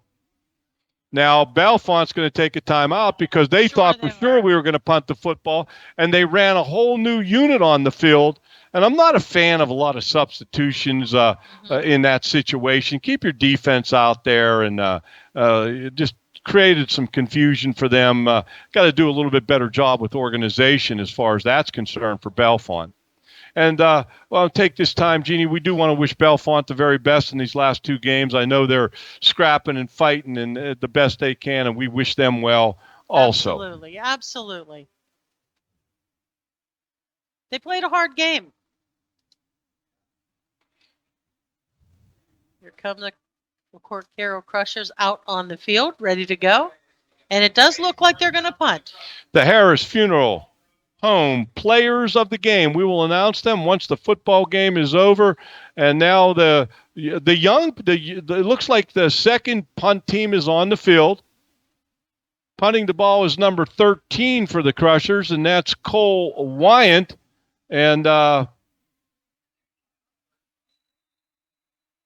number 6, Brady Page on the punt coverage. And Bellefonte's going to take over, and I'm going to see if they're going to put some of your younger guys in, or are they going to play this first team and finish the game with their first team on the field. We have completely new defensive unit on the field for the McCort Carroll Crushers, and that's just great to see those young guys getting on the field. And Bellefonte looks like they're putting some young guys in the game as well. They're going to have it 1st and 10 on their own 43-yard line, ball in the middle of the field. Your McCort Carroll Crushers 33, Bellefonte 14. In the gun, there's the snap. Number 7 at quarterback. He hands it off to number 24. He's running hard to his right, and number 22 drags him out of bounds. Marquise Gordon makes the play. And I believe the clock's going to be stopped because we are out. Nope, the clock is Still running. running. They're saying he didn't get out of bounds. 59, 58, 57, 56 seconds left in the game. And, Jeannie, it's not over till it's over, but it's this over. one's in the books, girl. Yes. This one's in the books. This was a great game. Congratulations to Coach Smith Absolutely. and the McCort coaching staff and the McCort Crusher football team. Big victory, 3 in a row, 3 and 5, and now you're really everything means that much more now to the Crushers. 26, 25, 24, 23. 22, 20. I'll keep that one. Thank you. Yeah, Jill, don't be throwing away our conversion table. Poor Jill. She's getting hollered at. She's going to leave. I would never yell at her. Never. This one's in the books. Yep. McCort Carroll Crushers 33, Bellefonte 14. The Good Crushers win 3 in a job. row. They go to 3 and 5, and now you start thinking about, now we're right there to get in the playoffs, and then once you get in the playoffs, anything can happen.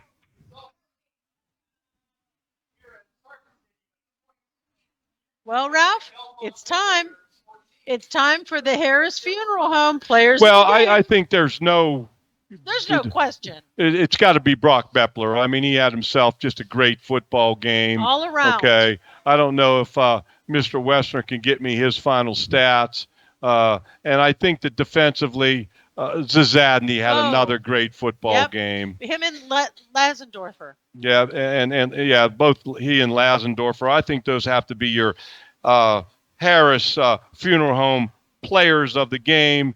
Great stuff for the Crushers. I'm very happy for all of them, and they've been working so hard to get to this point, and it's all just good stuff. Absolutely.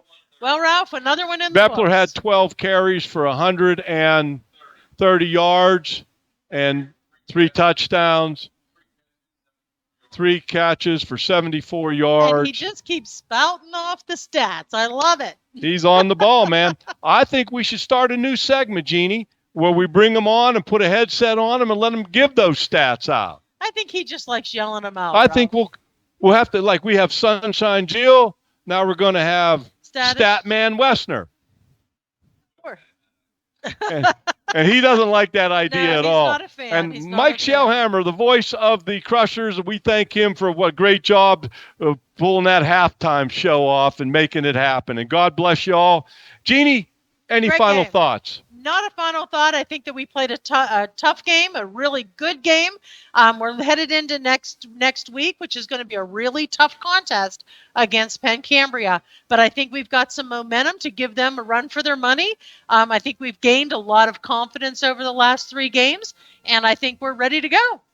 Jeannie, I couldn't have put it any better. Anybody else you still have to, or we're good? We're good. We're good. So we tell all those Crusher fans that are leaving the stadium and maybe other fans who are listening somewhere, if you're headed anywhere, please be safe, please be smart, and please be kind. God bless everybody. The final score, McCort Carroll Crushers 33, Bellefonte 14. Go Crushers. Good Senior night. night next week.